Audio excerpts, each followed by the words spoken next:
विश्वविघ्नस्वराट् तेने ब्रह्महृदाय आदिकवये मुह्यन्ति यं सूरयः तेजो वारिमृदां यथा विनिमयो यत्र त्रिसर्गो मृषा धाम्ना स्वेन सदा निरस्तकुहकं सत्यं परं धीमहि यं प्रौरजन्तमनुपेतमपेतकृत्यं द्वैपायनो विरहकातर आजुहाव पुत्रेति तन्मयतया तरवोऽपि नेदुः तं सर्वभूतहृदयं मुनिमानतोऽस्मि निगमकल्पतरोर्गलितं फलं शुकमुखादमृतद्रवसंयुतं पिबत भागवतं रसमालयं मुहुरहो रसिका भुवि भावुकाः हरिकथामृतसार गुरुಗಳ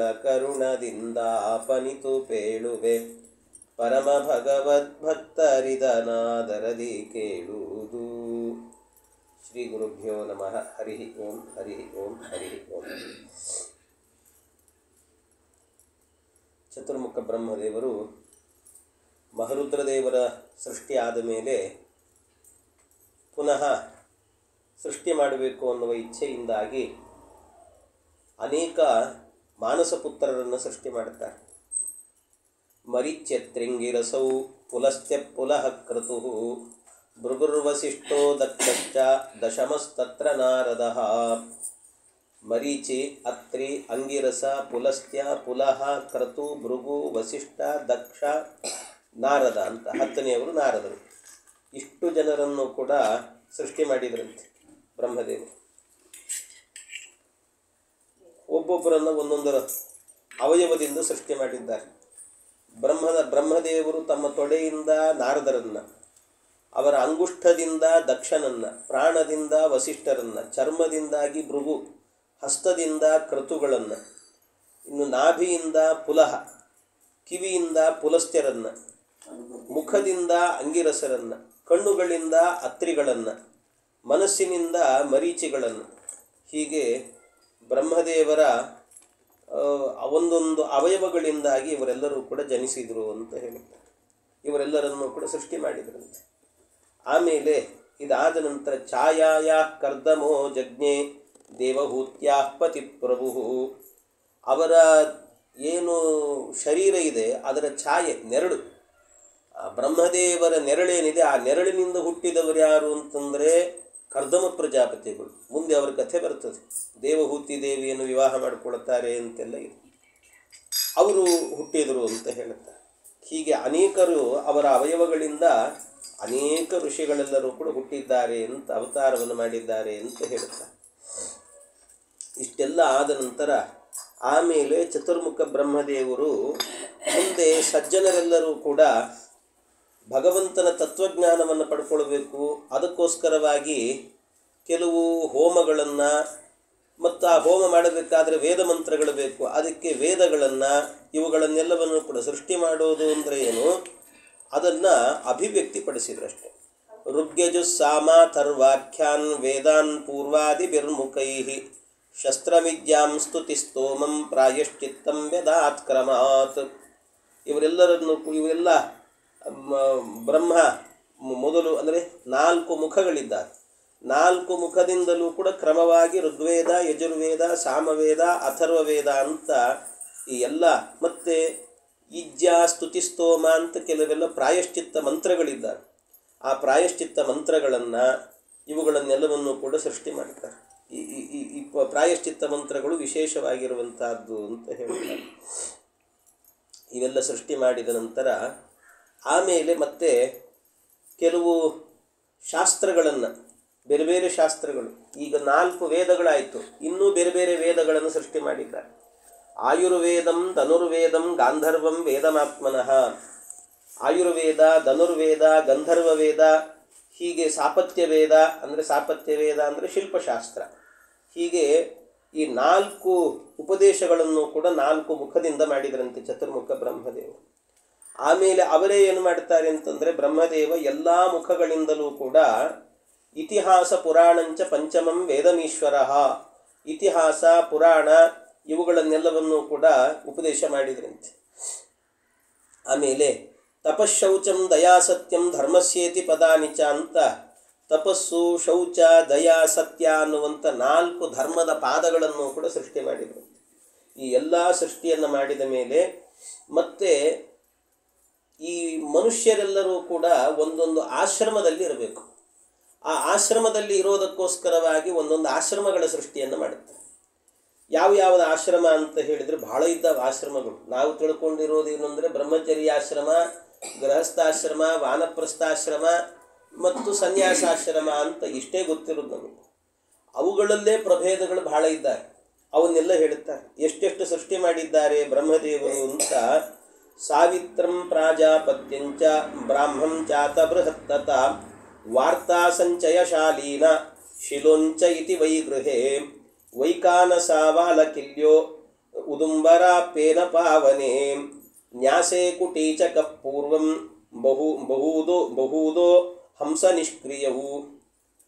ಈ ಒಟ್ಟು ಏನು ಅಂತ ಹೇಳಿದರೆ ಸಾವಿತ್ರ, ಪ್ರಾಜಾಪತ್ಯ, ಬ್ರಾಹ್ಮ, ಬೃಹತ್ ಅಂತ 4 ಬಗೆಯಾದಂತಹ ಬ್ರಹ್ಮಚರ್ಯಾಶ್ರಮಗಳಿದ್ದಾವೆ. ಬ್ರಹ್ಮಚರ್ಯದಲ್ಲೇ 4 ವಿಧ ಬ್ರಹ್ಮಚರ್ಯದಲ್ಲಿ. ಆಮೇಲೆ ಗೃಹಸ್ಥಾಶ್ರಮದಲ್ಲೂ ಕೂಡ ವಾರ್ತ, ಅಸಂಚಯ, ಶಾಲೀನ, ಶಿಲೋಂಚ ಅಂತ 4 ಅದರಲ್ಲಿ ಪ್ರಭೇದಗಳು. ಆಮೇಲೆ ಗೃಹಸ್ಥಾಶ್ರಮ ಆದ ಮೇಲೆ ವಾನಪ್ರಸ್ಥದಲ್ಲಾಗಬೇಕಾದ್ರೆ ವೈಕಾನಸ, ವಾಲಕಿಲ್ಯ, ಉದುಂಬರ, ಪೇನಪ ಅಂತ 4 ವಾನಪ್ರಸ್ಥಾಶ್ರಮಗಳಿದ್ದಾವೆ. ಇನ್ನು ಸನ್ಯಾಸ ಏನಿದೆ ಅಲ್ವಾ, ಸನ್ಯಾಸದಲ್ಲೂ ಕೂಡ ಮತ್ತೆ 4 ವಿಧ ಇದೆ ಅಂತೆ.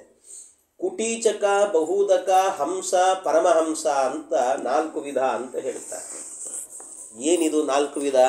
ಬ್ರಹ್ಮಚರ್ಯಾಶ್ರಮ ಅಂದರೆ ಒಂದೇ ಅಲ್ವಾ ಇರೋದು, ಮತ್ತು ಅದರಲ್ಲಿ 4 ವಿಧ ಅಂದರೆ ಏನು, ಅದರ ಅರ್ಥ ಏನು, ಆಂತರ್ಯ ಏನು ಅಂತ ಕೇಳಿದರೆ ಅದಕ್ಕೆ ಅದರ ಅಭಿಪ್ರಾಯಗಳನ್ನೆಲ್ಲ ಹೇಳಿದ್ದಾರೆ ವ್ಯಾಖ್ಯಾನಕಾರ.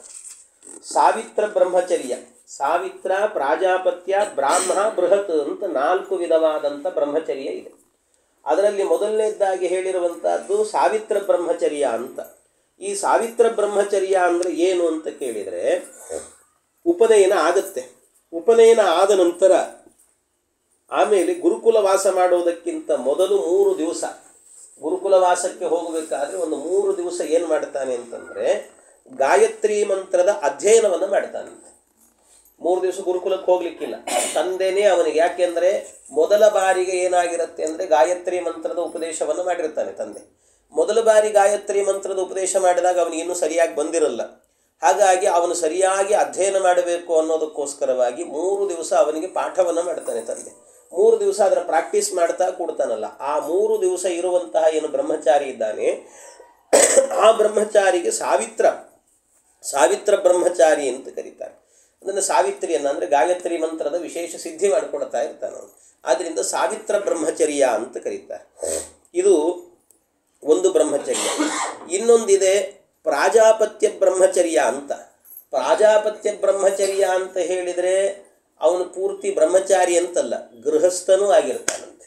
ಗೃಹಸ್ಥನೂ ಆದಂತಹ ಅಂದರೆ ಗೃಹಸ್ಥನು ಒಬ್ಬಳೇ ಹೆಂಡತಿಯ ಜೊತೆಗೆ ಮಾತ್ರ ಋತುಕಾಲದಲ್ಲಿ ಸಂಘವನ್ನು ಮಾಡುತ್ತಾ ನಿಯಮದಿಂದ ಬದುಕುವಂತಹ ವ್ಯಕ್ತಿ ಯಾರಿದ್ದಾನೋ ಅವನನ್ನು ಪ್ರಾಜಾಪತ್ಯ ಬ್ರಹ್ಮಚಾರಿ ಅಂತ ಕರೀತಾರೆ. ಆ ರೀತಿಯಲ್ಲಿ ಬದುಕುವವನು ಅಂತ ಅರ್ಥ.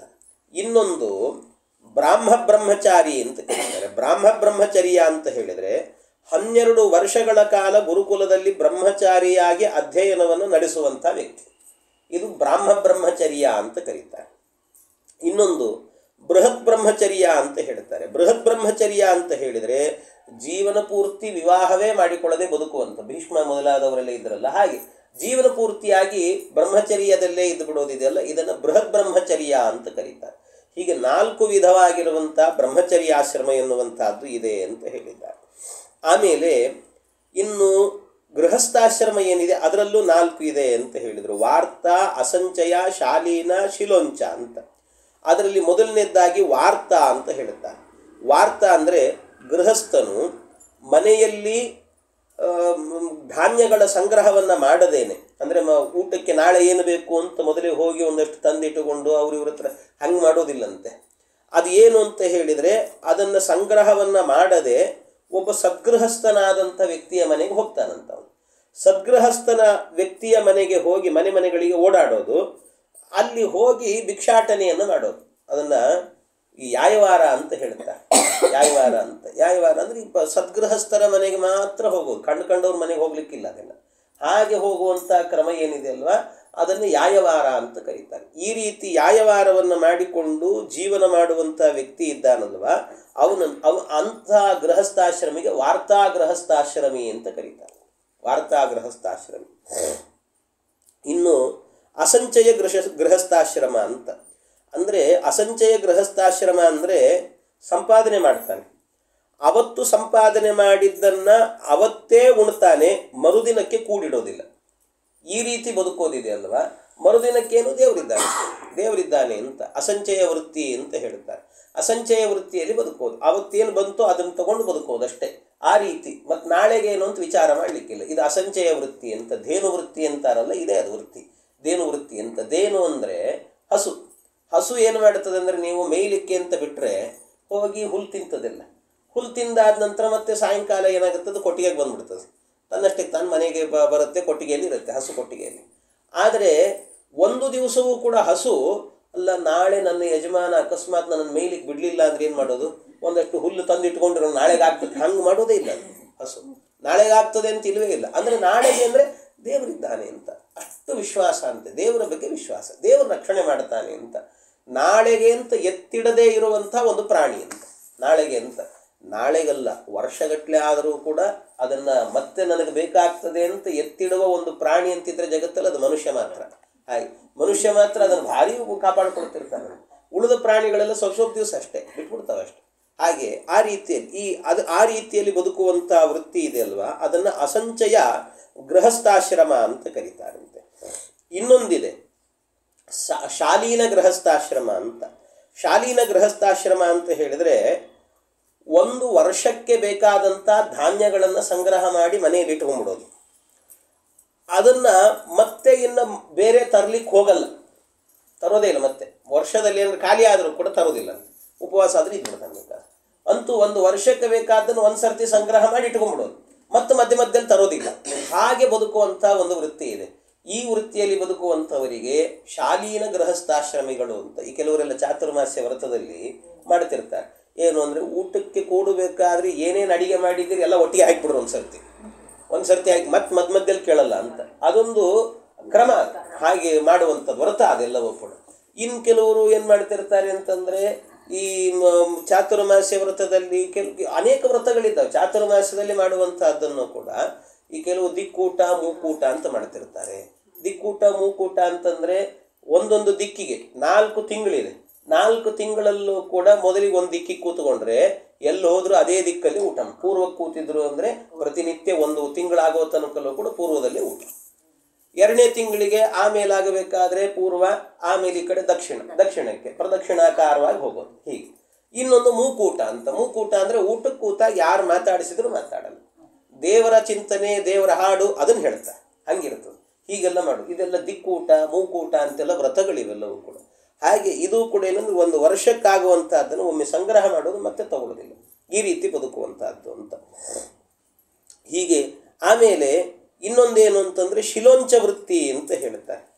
ಈ ಶಿಲೋಂಚ ವೃತ್ತಿ ಅಂತಂದರೆ ಇದು ಬಹಳ ಕಠಿಣವಾದಂಥ ವ್ರತ. ಇದು ಕಠಿಣ. ಶಿಲೋಂಚ ವೃತ್ತಿ ಅಂತಂದರೆ, ಶಿಲಾ ಅಂದರೆ ಈ ಬೇಸಾಯಿಗಾರ ಇರ್ತಾನಲ್ಲ,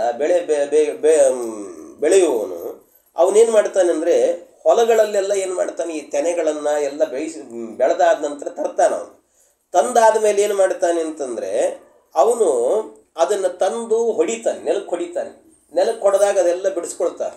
ಬಿಡಿಸ್ಕೊಂಡಾಗ ಅದರಲ್ಲಿ ಎಷ್ಟು ಭಾಗ ಅವನು ತೊಗೊಂಡು ಹೋಗಬೇಕು ಅದನ್ನು ತೊಗೊಂಡು ಹೋಗ್ತಾನಂತ. ಅವನು ತೊಗೊಂಡು ಹೋಗಿಬಿಡ್ತಾನೆ.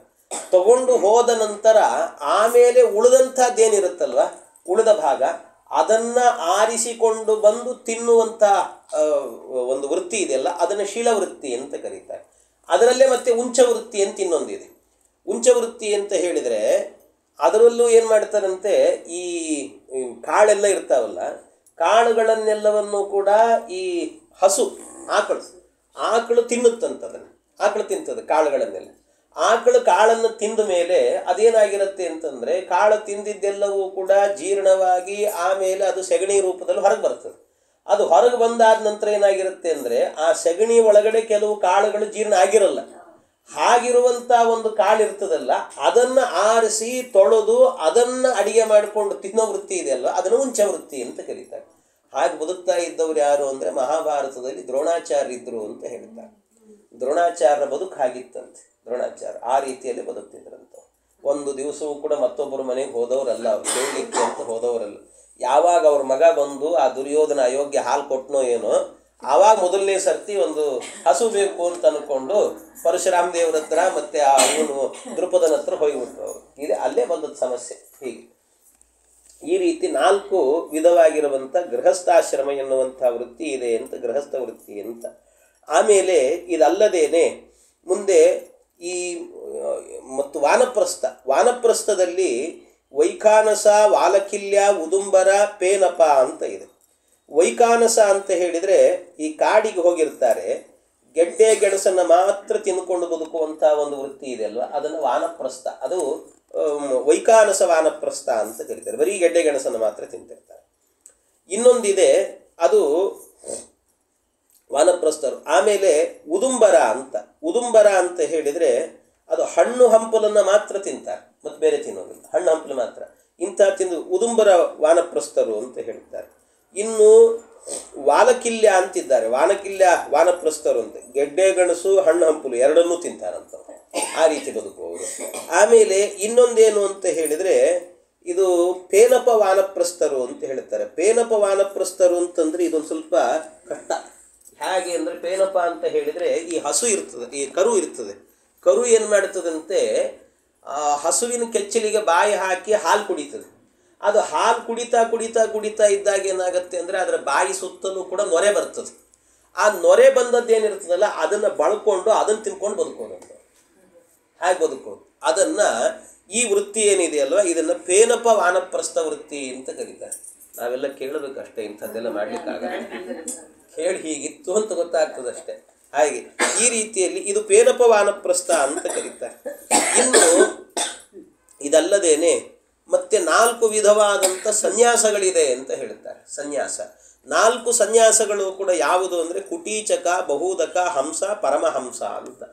ಇದು ಹೇಗಿದೆ ಅಂತಂದರೆ ಕುಟೀಚಕ, ಬಹುದಕ ಅಂದರೆ ಮೊದಲನೇದಾಗಿ ಕುಟೀಚಕ ಅಂತ.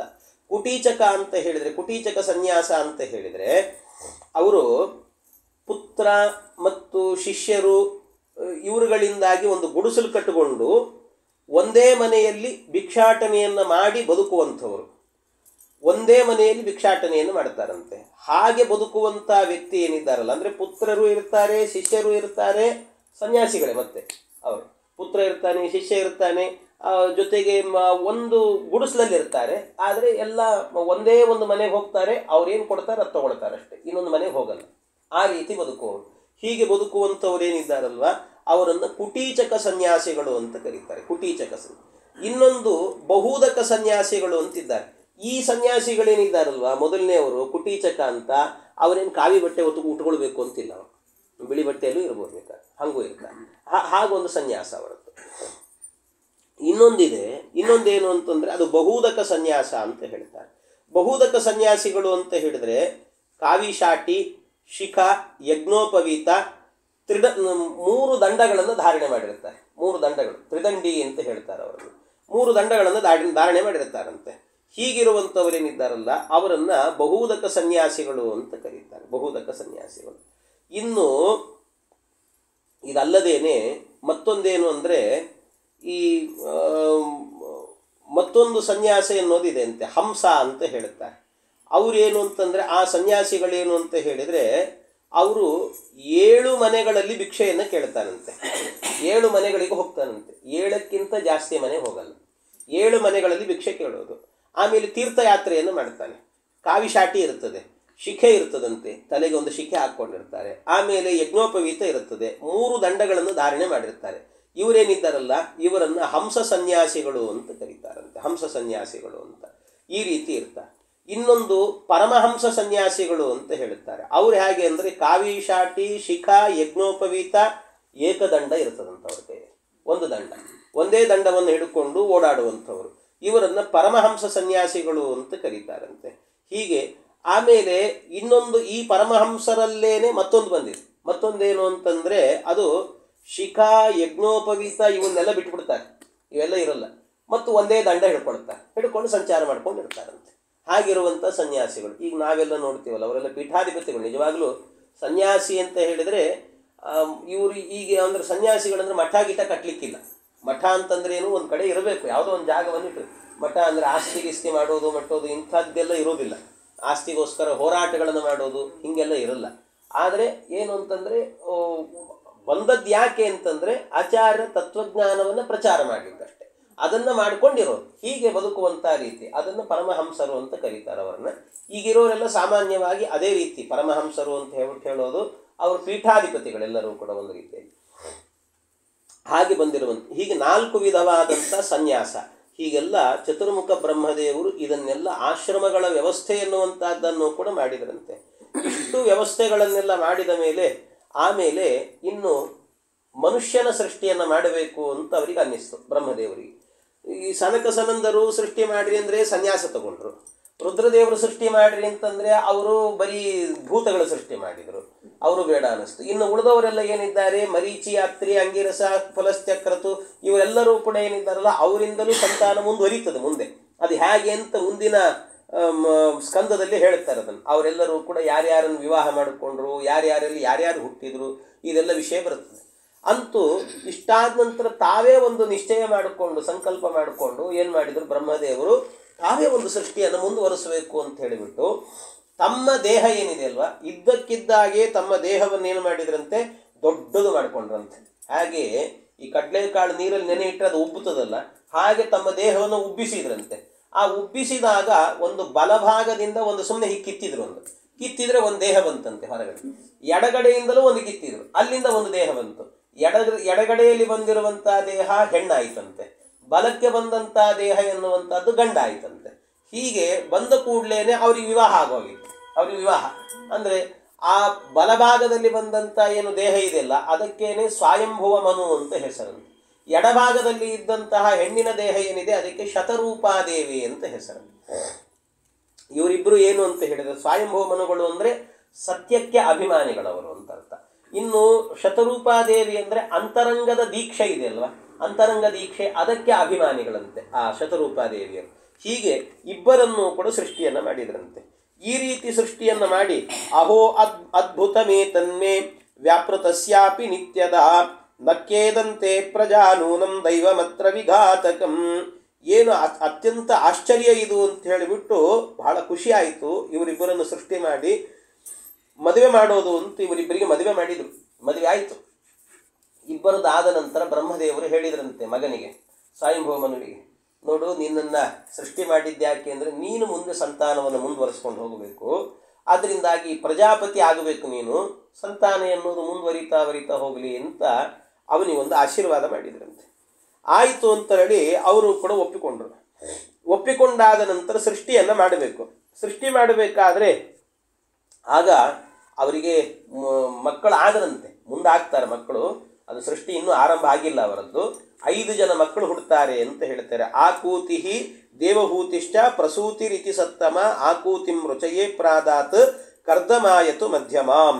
ಹೀಗೆ ಆಕೂತಿ, ಪ್ರಸೂತಿ, ದೇವಹೂತಿ ಅಂತ 3 ಹೆಣ್ಣು ಮಕ್ಕಳು ಹುಟ್ಟಿದ್ರಂತೆ. ಆಮೇಲೆ ಪ್ರಿಯವ್ರತ, ಉತ್ತಾನಪಾದ ಅಂತ 2 ಗಂಡು ಮಕ್ಕಳು ಹುಟ್ಟಿದ್ರು ಅಂತ ಹೇಳ್ತಾರೆ. ಅವರು ಹುಟ್ಟಬೇಕಾದ್ರೆ ಮೊದಲು ಇನ್ನೂ ಹುಟ್ಟಿಲ್ಲ, ಅಂದರೆ ಹುಟ್ಟುತ್ತಾರೆ ಮುಂದೆ ಅಂತ ಹೇಳಿದರು. ಅದಕ್ಕೆ ಎಲ್ಲಿ ಹುಟ್ಟಬೇಕು ಅದಕ್ಕೆ ಅವ್ರು ಕೇಳಿದ್ರಂತೆ, ಹೌದು ಸ್ವಾಮಿ ನಮ್ಮನ್ನು ಸೃಷ್ಟಿ ಮಾಡು ಅಂತ ಹೇಳ್ತಾ ಇದ್ದೀರಿ, ನೀವು ಎಲ್ಲಿ ಸೃಷ್ಟಿ ಮಾಡಬೇಕು ಅಂತ ಕೇಳಿದರು. ನಮಗೊಂದು ಮನೆಗಿನೇ ಬೇಕಲ್ವಾ, ಮದುವೆ ಆಗಿರುತ್ತದೆ, ಒಂದು ಮನೆಗಿನೇ ಅಂತ ವ್ಯವಸ್ಥೆ ಇದ್ದ ನಂತರ ಆಮೇಲೆ ಸಂಸಾರ ಮಾಡ್ಕೊಂಡಿರ್ತಾರೆ. ಎಲ್ಲಿ ಸೃಷ್ಟಿ ಮಾಡಬೇಕು ಅಂತ ಕೇಳಿ, ಎಲ್ಲಿ ಸೃಷ್ಟಿ ಮಾಡಬೇಕು ಅಂತ ಕೇಳಿ ನಿಶಮ್ಯ ವಾಚಂ ವದತೋ ಮುನೇ ಪುಣ್ಯತಮಾಂ ನೃಪ. ಅದಕ್ಕೆ ಎಲ್ಲಿ ಮಾಡಬೇಕು ಅಂತ ಕೇಳಿದಾಗ ಅವ್ರು ಹೇಳ್ತಾರೆ, ನೋಡು ಈ ಸೃಷ್ಟಿಯನ್ನೇನು ಮಾಡಬೇಕು ಅಂದರೆ ನೀವು ಭೂಮಿಯಲ್ಲಿ ಮಾಡ್ರಿ ಅಂತ ಹೇಳಿದ್ರಂತೆ. ಬಹಳ ಅದ್ಭುತವಾದದ್ದು ಇವೆಲ್ಲ ಕಥೆಗಳೆಲ್ಲವೂ ಕೂಡ. ಚರಿತಂ ತಸ್ಯ ರಾಜರ್ಷೇಹೇ ಆದಿರಾಜಸ್ಯ ಸತ್ತಮ ಬ್ರೂಹಿ ಮೇ ಶ್ರದ್ಧದಾನಾಯ ವಿಶ್ವಕ್ಸೇನಾಶ್ರಯೋ ಹಸವು ಅಂತ. ಈ ಆಮೇಲೆ ವಿದುರ ಕೇಳ್ತಾನೆ ಬಹಳ ಚೆನ್ನಾಗಿ, ಮೊದಲ ರಾಜ ಇವನು ಸ್ವಯಂಭವಮನು ಅಂತ ಹೇಳಿದರೆ, ಸೃಷ್ಟಿಯ ಮೊದಲ ರಾಜ. ಅವನ ಕಥೆ ಕೇಳೋದೇ ಒಂದು ಅದ್ಭುತ.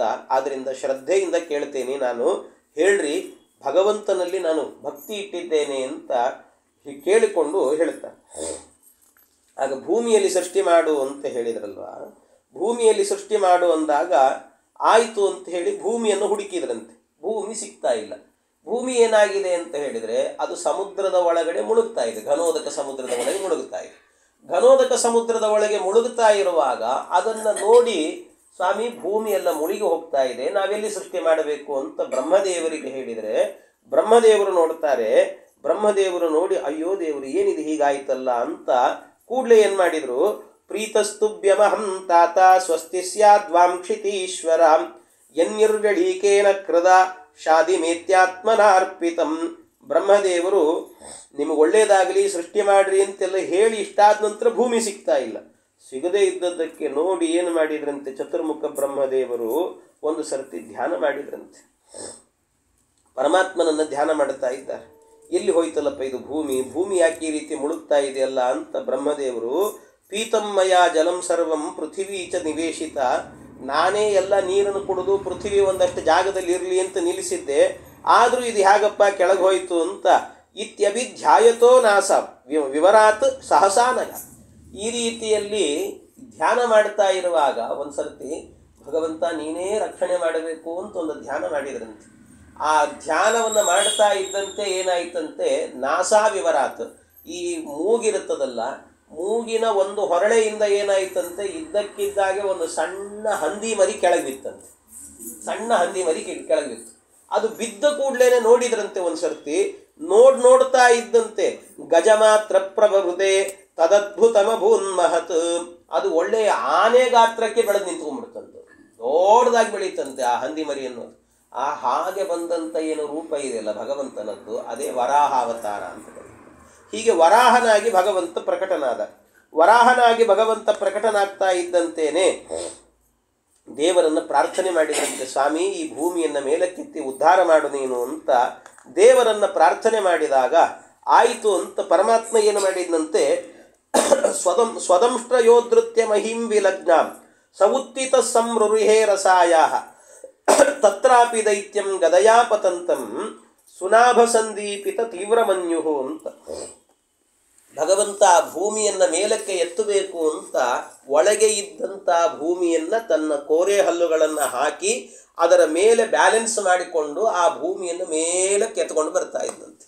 ಅವನು ಮೇಲಕ್ಕೆ ಎತ್ತಿಕೊಂಡು ಬರ್ತಾ ಇರುವಾಗ ಏನಾಯಿತು ಅಂದರೆ, ಇದ್ದಕ್ಕಿದ್ದಾಗೆ ಒಬ್ಬ ದೈತ್ಯ. ಆ ದೈತ್ಯ ಯಾರು ಅಂತಂದರೆ ಅವನ ಹೆಸರು ಆದಿಹಿರಣ್ಯಾಕ್ಷ ಅಂತ ಹೇಳ್ತಾರೆ. ಹಿರಣ್ಯಾಕ್ಷ ಅನ್ನುವಂಥ ಒಬ್ಬ ದೈತ್ಯ. ಆ ದೈತ್ಯ ಏನು ಮಾಡಿದಂತೆ, ಗದಯಾಪ ಆಪತಂತಂ, ಒಂದು ಗದೆ ಹಿಡ್ಕೊಂಡು ಬಂದು ಯಾಕೋ ಈ ಭೂಮಿಯನ್ನು ಮೇಲಕ್ಕೆತ್ತಿ ಎತ್ತಬೇಡ ಅಂತ ಹೊಡಿಲಿಕ್ಕೆ ಶುರು ಮಾಡಿದಂತೆ. ಹೊಡಿಲಿಕ್ಕೆ ಶುರು ಮಾಡಿದಾಗ ಭಗವಂತ ಏನು ಮಾಡಿದಂತೆ, ಪರಮಾತ್ಮ ಕೂಡಲೇ ಅವನ ಕೋರೆ ಹಲ್ಲೇನಿದೆಯಲ್ವ, ಆ ಕೋರೆ ಹಲ್ಲುಗಳಿಂದಾಗಿ ಅವನನ್ನು ಚುಚ್ಚಿದಂತೆ ಪರಮಾತ್ಮ. ಚುಚ್ಚಿ ಅವನ ಸಂಹಾರವನ್ನು ಮಾಡಿದ ಪರಮಾತ್ಮ. ಅವನ ಸಂಹಾರವನ್ನು ಮಾಡಿ ಆಮೇಲೆ ಭೂಮಿಯನ್ನು ಮೇಲೆತ್ತಿಟ್ಟ.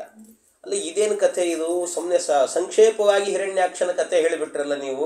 ಯಾಕೆಂದರೆ ಹಿರಣ್ಯಾಕ್ಷ ಅಂದರೆ ಕಶ್ಯಪರು ದಿತಿದೇವಿ ಸೇರಬೇಕು, ಅವರು ಸಾಯಂಕಾಲದ ಹೊತ್ತಲ್ಲಿ ಮಕ್ಕಳನ್ನು ಪಡಿಬೇಕು, ಆಮೇಲೆ ಹಿರಣ್ಯಕಶಿಪು ಹಿರಣ್ಯಾಕ್ಷ ಅಂತ ಇಬ್ಬರು ಹುಟ್ಟಬೇಕು. ಅದೆಲ್ಲ ಆದಮೇಲಲ್ಲ ಈ ಕಥೆ ಬರಬೇಕು ಅಂದರೆ, ಅದಕ್ಕೆ ಹೇಳ್ತಾರೆ ಮಧ್ವಾಚಾರ್ಯ ಇಲ್ಲಿ ವ್ಯಾಖ್ಯಾನವನ್ನು ಮಾಡ್ತಾರೆ. ಇಲ್ಲಿ ಭಾಗವತದಲ್ಲಿ ಏನು ಮಾಡಿದ್ದಾರೆ ಅಂದರೆ, ಎರಡೂ ಕಥೆಗಳನ್ನು ಕೂಡ ಒಟ್ಟೊಟ್ಟಿಗೆ ಸೇರಿಸಿ ಹೇಳಿಬಿಟ್ಟಿದ್ದಾರೆ.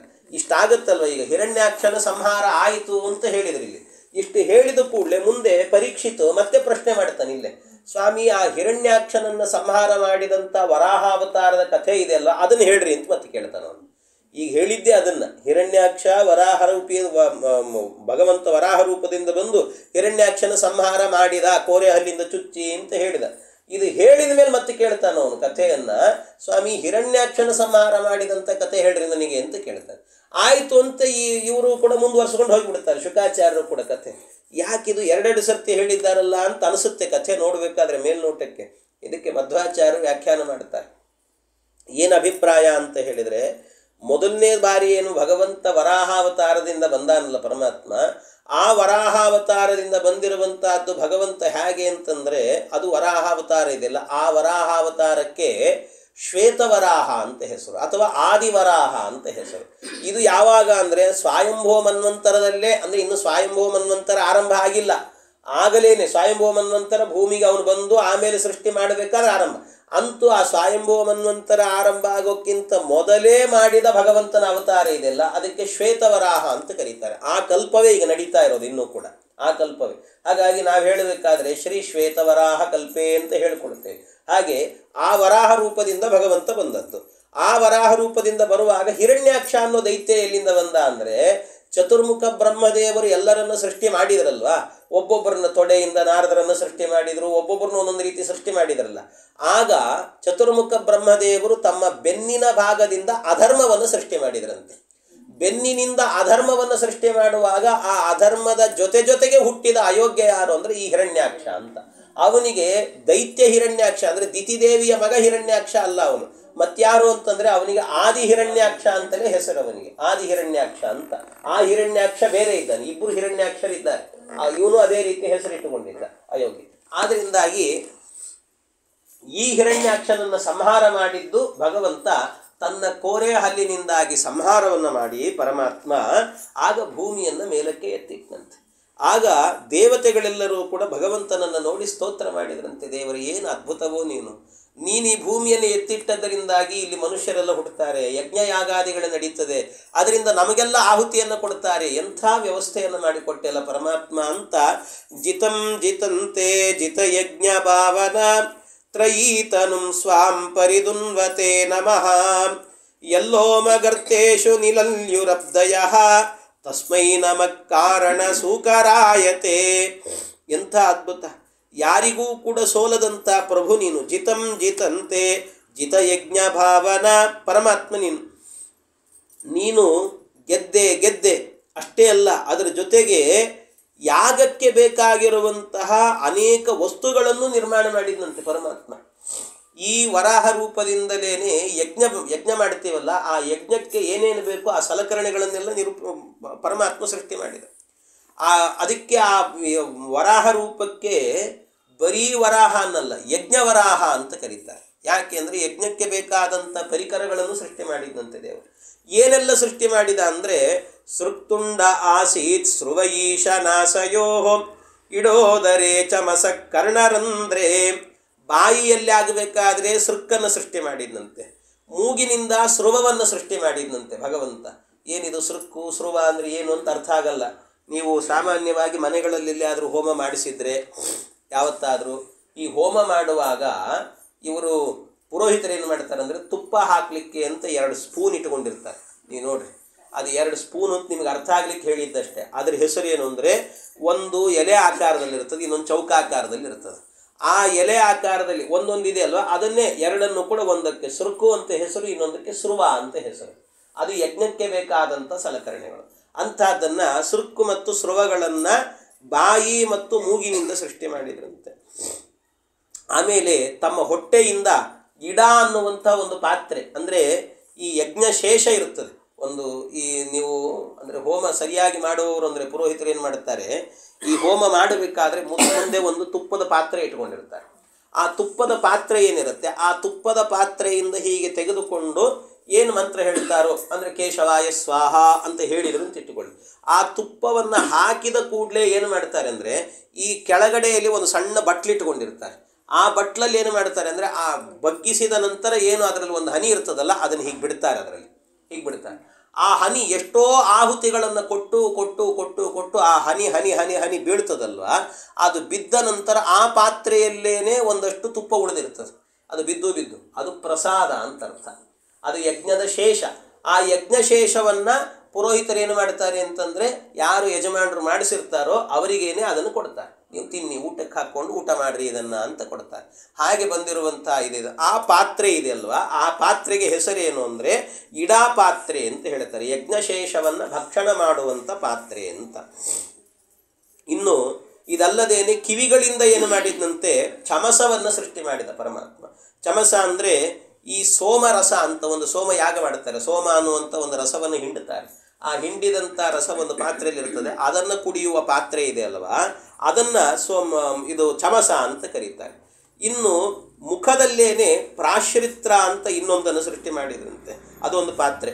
ಅಂದರೆ ಈ ಹೋಮ ನಡೆಯುವಾಗ ಏನಾಗಿರುತ್ತೆ ಅಂದರೆ, ಹೋಮದಲ್ಲಿ ಹೋಮದ ಕುಂಡ ಏನಿರುತ್ತೆ ಅದರ ಬಲಭಾಗ, ಹೋಮದ ಕುಂಡದ ಬಲಭಾಗ, ಆ ಬಲಭಾಗದಲ್ಲಿ ಒಬ್ಬ ಬ್ರಹ್ಮ ಅಂತ ಕೂತ್ಕೊಳ್ಬೇಕು. ಬ್ರಹ್ಮಸ್ಥಾನ ಅಂತ ಇರುತ್ತೆ. ಬ್ರಹ್ಮಸ್ಥಾನ ಅಂತ ಹೇಳ್ತಾರೆ. ಬ್ರಹ್ಮಸ್ಥಾನ ಅಂತ ಹೇಳಿದರೆ, ಬ್ರಹ್ಮಸ್ಥಾನ ಅಂದರೆ ಚತುರ್ಮುಖ ಬ್ರಹ್ಮದೇವರು ಅಂತಲ್ಲ, ಅವರ ಸನ್ನಿಧಾನ ಇರ್ತದೆ ಅವರಲ್ಲಿ. ಒಬ್ಬ ಬ್ರಾಹ್ಮಣನನ್ನು ಕರೆಸಬೇಕು. ಒಂದು ಹೋಮ ಮಾಡಬೇಕಾದ್ರೆ ಕ್ರಮ ಹೇಗಿದೆ ಅಂತಂದರೆ, ಒಂದು ಹೋಮದಲ್ಲಿ ಬಲಭಾಗದಲ್ಲಿ, ಕುಂಡದ ಬಲಭಾಗದಲ್ಲಿ ಒಬ್ಬ ಶ್ರೋತ್ರಿಯನಾದ ಬ್ರಾಹ್ಮಣ, ಅಂದರೆ ಅದರ ಬಗ್ಗೆ ಎಲ್ಲ ಸರಿಯಾದ ತಿಳುವಳಿಕೆ ಇರುವಂಥ ಒಬ್ಬ ಬ್ರಾಹ್ಮಣನನ್ನು ಕರೆದು ಅವನನ್ನು ಆ ಬಲಭಾಗದಲ್ಲಿ ಕೂಡಿಸ್ಬೇಕು. ಅಲ್ಲಿ ಕೂಡಿಸಿದಾಗ ಅವನೇನು ಮಾಡ್ತಾನೆ, ಈ ಪುರೋಹಿತ ಕೂತ್ಕೊಂಡು ಹೋಮ ಮಾಡ್ತಿರ್ತಾನಲ್ಲ, ಅವನ್ನೆಲ್ಲ ನೋಡ್ಕೊಳ್ತಿರ್ತಾನಂತೆ. ನೋಡ್ಕೊಳ್ಳೋದಂದ್ರೆ ಏನು, ಇವನು ಮಂತ್ರ ಸರಿ ಹೇಳಿದ್ನೋ ಇಲ್ಲೋ, ಯಾವುದನ್ನು ಲೋಪ ಮಾಡಿದ, ಯಾವುದು ದೋಷ ಮಾಡಿದ, ಇದನ್ನೆಲ್ಲ ಅವನು ನೋಡ್ತಾ ಇರ್ತಾನಂತೆ. ಅದನ್ನು ನೋಡಿ ಆದ ನಂತರ ಕೊನೆಯಲ್ಲಿ ಅವನಿಗೆಲ್ಲ ಹೋಮ ಆದ ನಂತರ ಆಗ ಆ ಬ್ರಹ್ಮ ಇರ್ತಾನಲ್ಲ, ಅವನು ಒಂದೆರಡು ಆಹುತಿಯನ್ನು ಕೊಡ್ಲಿಕ್ಕೆ ಇರ್ತದೆ. ಅವನೇ ಆಹುತಿ ಕೊಡ್ತಾನೆ. ಅವನು ಆಹುತಿ ಕೊಡೋದೇನು ಅಂದರೆ, ಇವನು ಮಾಡಿದಂಥ ತಪ್ಪುಗಳನ್ನೆಲ್ಲವನ್ನು ಕೂಡ ನೋಡಿ ಪ್ರಾಯಶ್ಚಿತ್ತ ಅಂತ ಅವನು ಕೊಡ್ತಾನಂತ ಆಹುತಿಯನ್ನು. ಅವನಿಗೆ ಅಂದರೆ ಇವನಿಗಿಂತ ಒಂದು ದೊಡ್ಡ ಸ್ಥಾನ ಅವನಿಗೆ ಅಂತ ಹೇಳ್ತಾರೆ. ಅವನಿಗೆ ಅಲಂಕಾರ ಮಾಡಿಸಿ ಕೂಡಿಸ್ಬೇಕು ಅವನನ್ನು. ಹೇಗೆ ಅಂದರೆ, ಅದನ್ನು ಕೂಡಿಸಬೇಕಾದ್ರೆ ಒಂದಷ್ಟು ದರ್ಬೆಗಳನ್ನು ಹಾಸಿ ಅದರ ಮೇಲೆ, ಅಥವಾ ಒಳ್ಳೆ ರೀತಿಯ ಆಸನವನ್ನು ಮಾಡಿ ಅದರ ಮೇಲೆ ಅವನನ್ನು ಕೂಡಿಸಿ ತಲೆ ಮೇಲೆ ಹೂವು ತುಳಸಿ ಎಲ್ಲ ಇಟ್ಟು ಆ ಬ್ರಾಹ್ಮಣನನ್ನು ಕೂಡಿಸ್ಬೇಕು. ಅದನ್ನು ಇವತ್ತೆಲ್ಲ ಏನು ಮಾಡ್ತಾರೆ ಅಂದರೆ, ಅಂಥ ಬ್ರಾಹ್ಮಣರು ಬಂದರೆ ಇವ್ರಿಗೂ ಕಷ್ಟ ಆಗ್ತದೆ. ಆದ್ದರಿಂದ ಏನು ಮಾಡಿಬಿಡ್ತಾರೆ ಅಂತಂದರೆ, ಅಲ್ಲಿ ಒಂದು ತೆಂಗಿನಕಾಯಿ ಇರ್ತದೆ, ತೆಂಗಿನಕಾಯಿಯನ್ನು ಬಲಭಾಗದಲ್ಲಿ ಇಡ್ತಾರೆ. ಒಂದು ತೆಂಗಿನಕಾಯಿ, ಆ ತೆಂಗಿನಕಾಯಿಯನ್ನೇ ಇಟ್ಟು ಆ ತೆಂಗಿನಕಾಯಿಯ ಮೇಲೆ ಒಂದು ಅಕ್ಷತೆ ಹೂವು ಇಟ್ಟು ಬಿಡ್ತಾರೆ ಅಷ್ಟೇ. ಅವರೇ ಬ್ರಾಹ್ಮಣರು. ತೆಂಗಿನಕಾಯಿಯಲ್ಲೇ ಬ್ರಾಹ್ಮಣ ಇದ್ದಾನೆ. ಆ ತೆಂಗಿನಕಾಯಿಯನ್ನು ಮಾತಾಡಲ್ಲ ಪಾಪ, ಅದರಿಂದ ಇವ್ರು ಮಾಡಿದ್ದೇ ಸರಿ ಅಂತ. ಹಾಗೆ ಅಂತೂ ಇದನ್ನು ಮಾಡುವಂಥದ್ದು. ಆ ಬ್ರಹ್ಮ ಏನಿದ್ದಾನಲ್ವ, ಅವನು ಭಕ್ಷಣೆ ಮಾಡಲಿಕ್ಕೆ ಅಂತ ಒಂದು ಪಾತ್ರೆ ಇರ್ತದೆ. ಆ ಪಾತ್ರೆ ಏನಿದೆಯಲ್ಲ ಅದನ್ನು ಪ್ರಾಶ್ರಿತ್ರ ಅಂತ ಕರೀತಾರೆ. ಇನ್ನು ಕಂಠದಲ್ಲಿ ಆಗುವಾಗ ಒಂದು ಗ್ರಹ ಪಾತ್ರೆ ಅಂತ, ಸೋಮರಸ ಪಾತ್ರೆ, ಅದು ಸೋಮರಸವನ್ನು ಹಾಕಿ ಇಡುವಂಥ ಒಂದು ಪಾತ್ರೆ. ಹೀಗೆ ಒಂದೊಂದನ್ನು ಕೂಡ ಸೃಷ್ಟಿ ಮಾಡಿದನಂತೆ ಭಗವಂತ ಅಂತ ಹೇಳ್ತಾರೆ. ಇಂಥದ್ದನ್ನೆಲ್ಲ ಸೃಷ್ಟಿ ಮಾಡಿದ್ದಾನೆ ದೇವರು.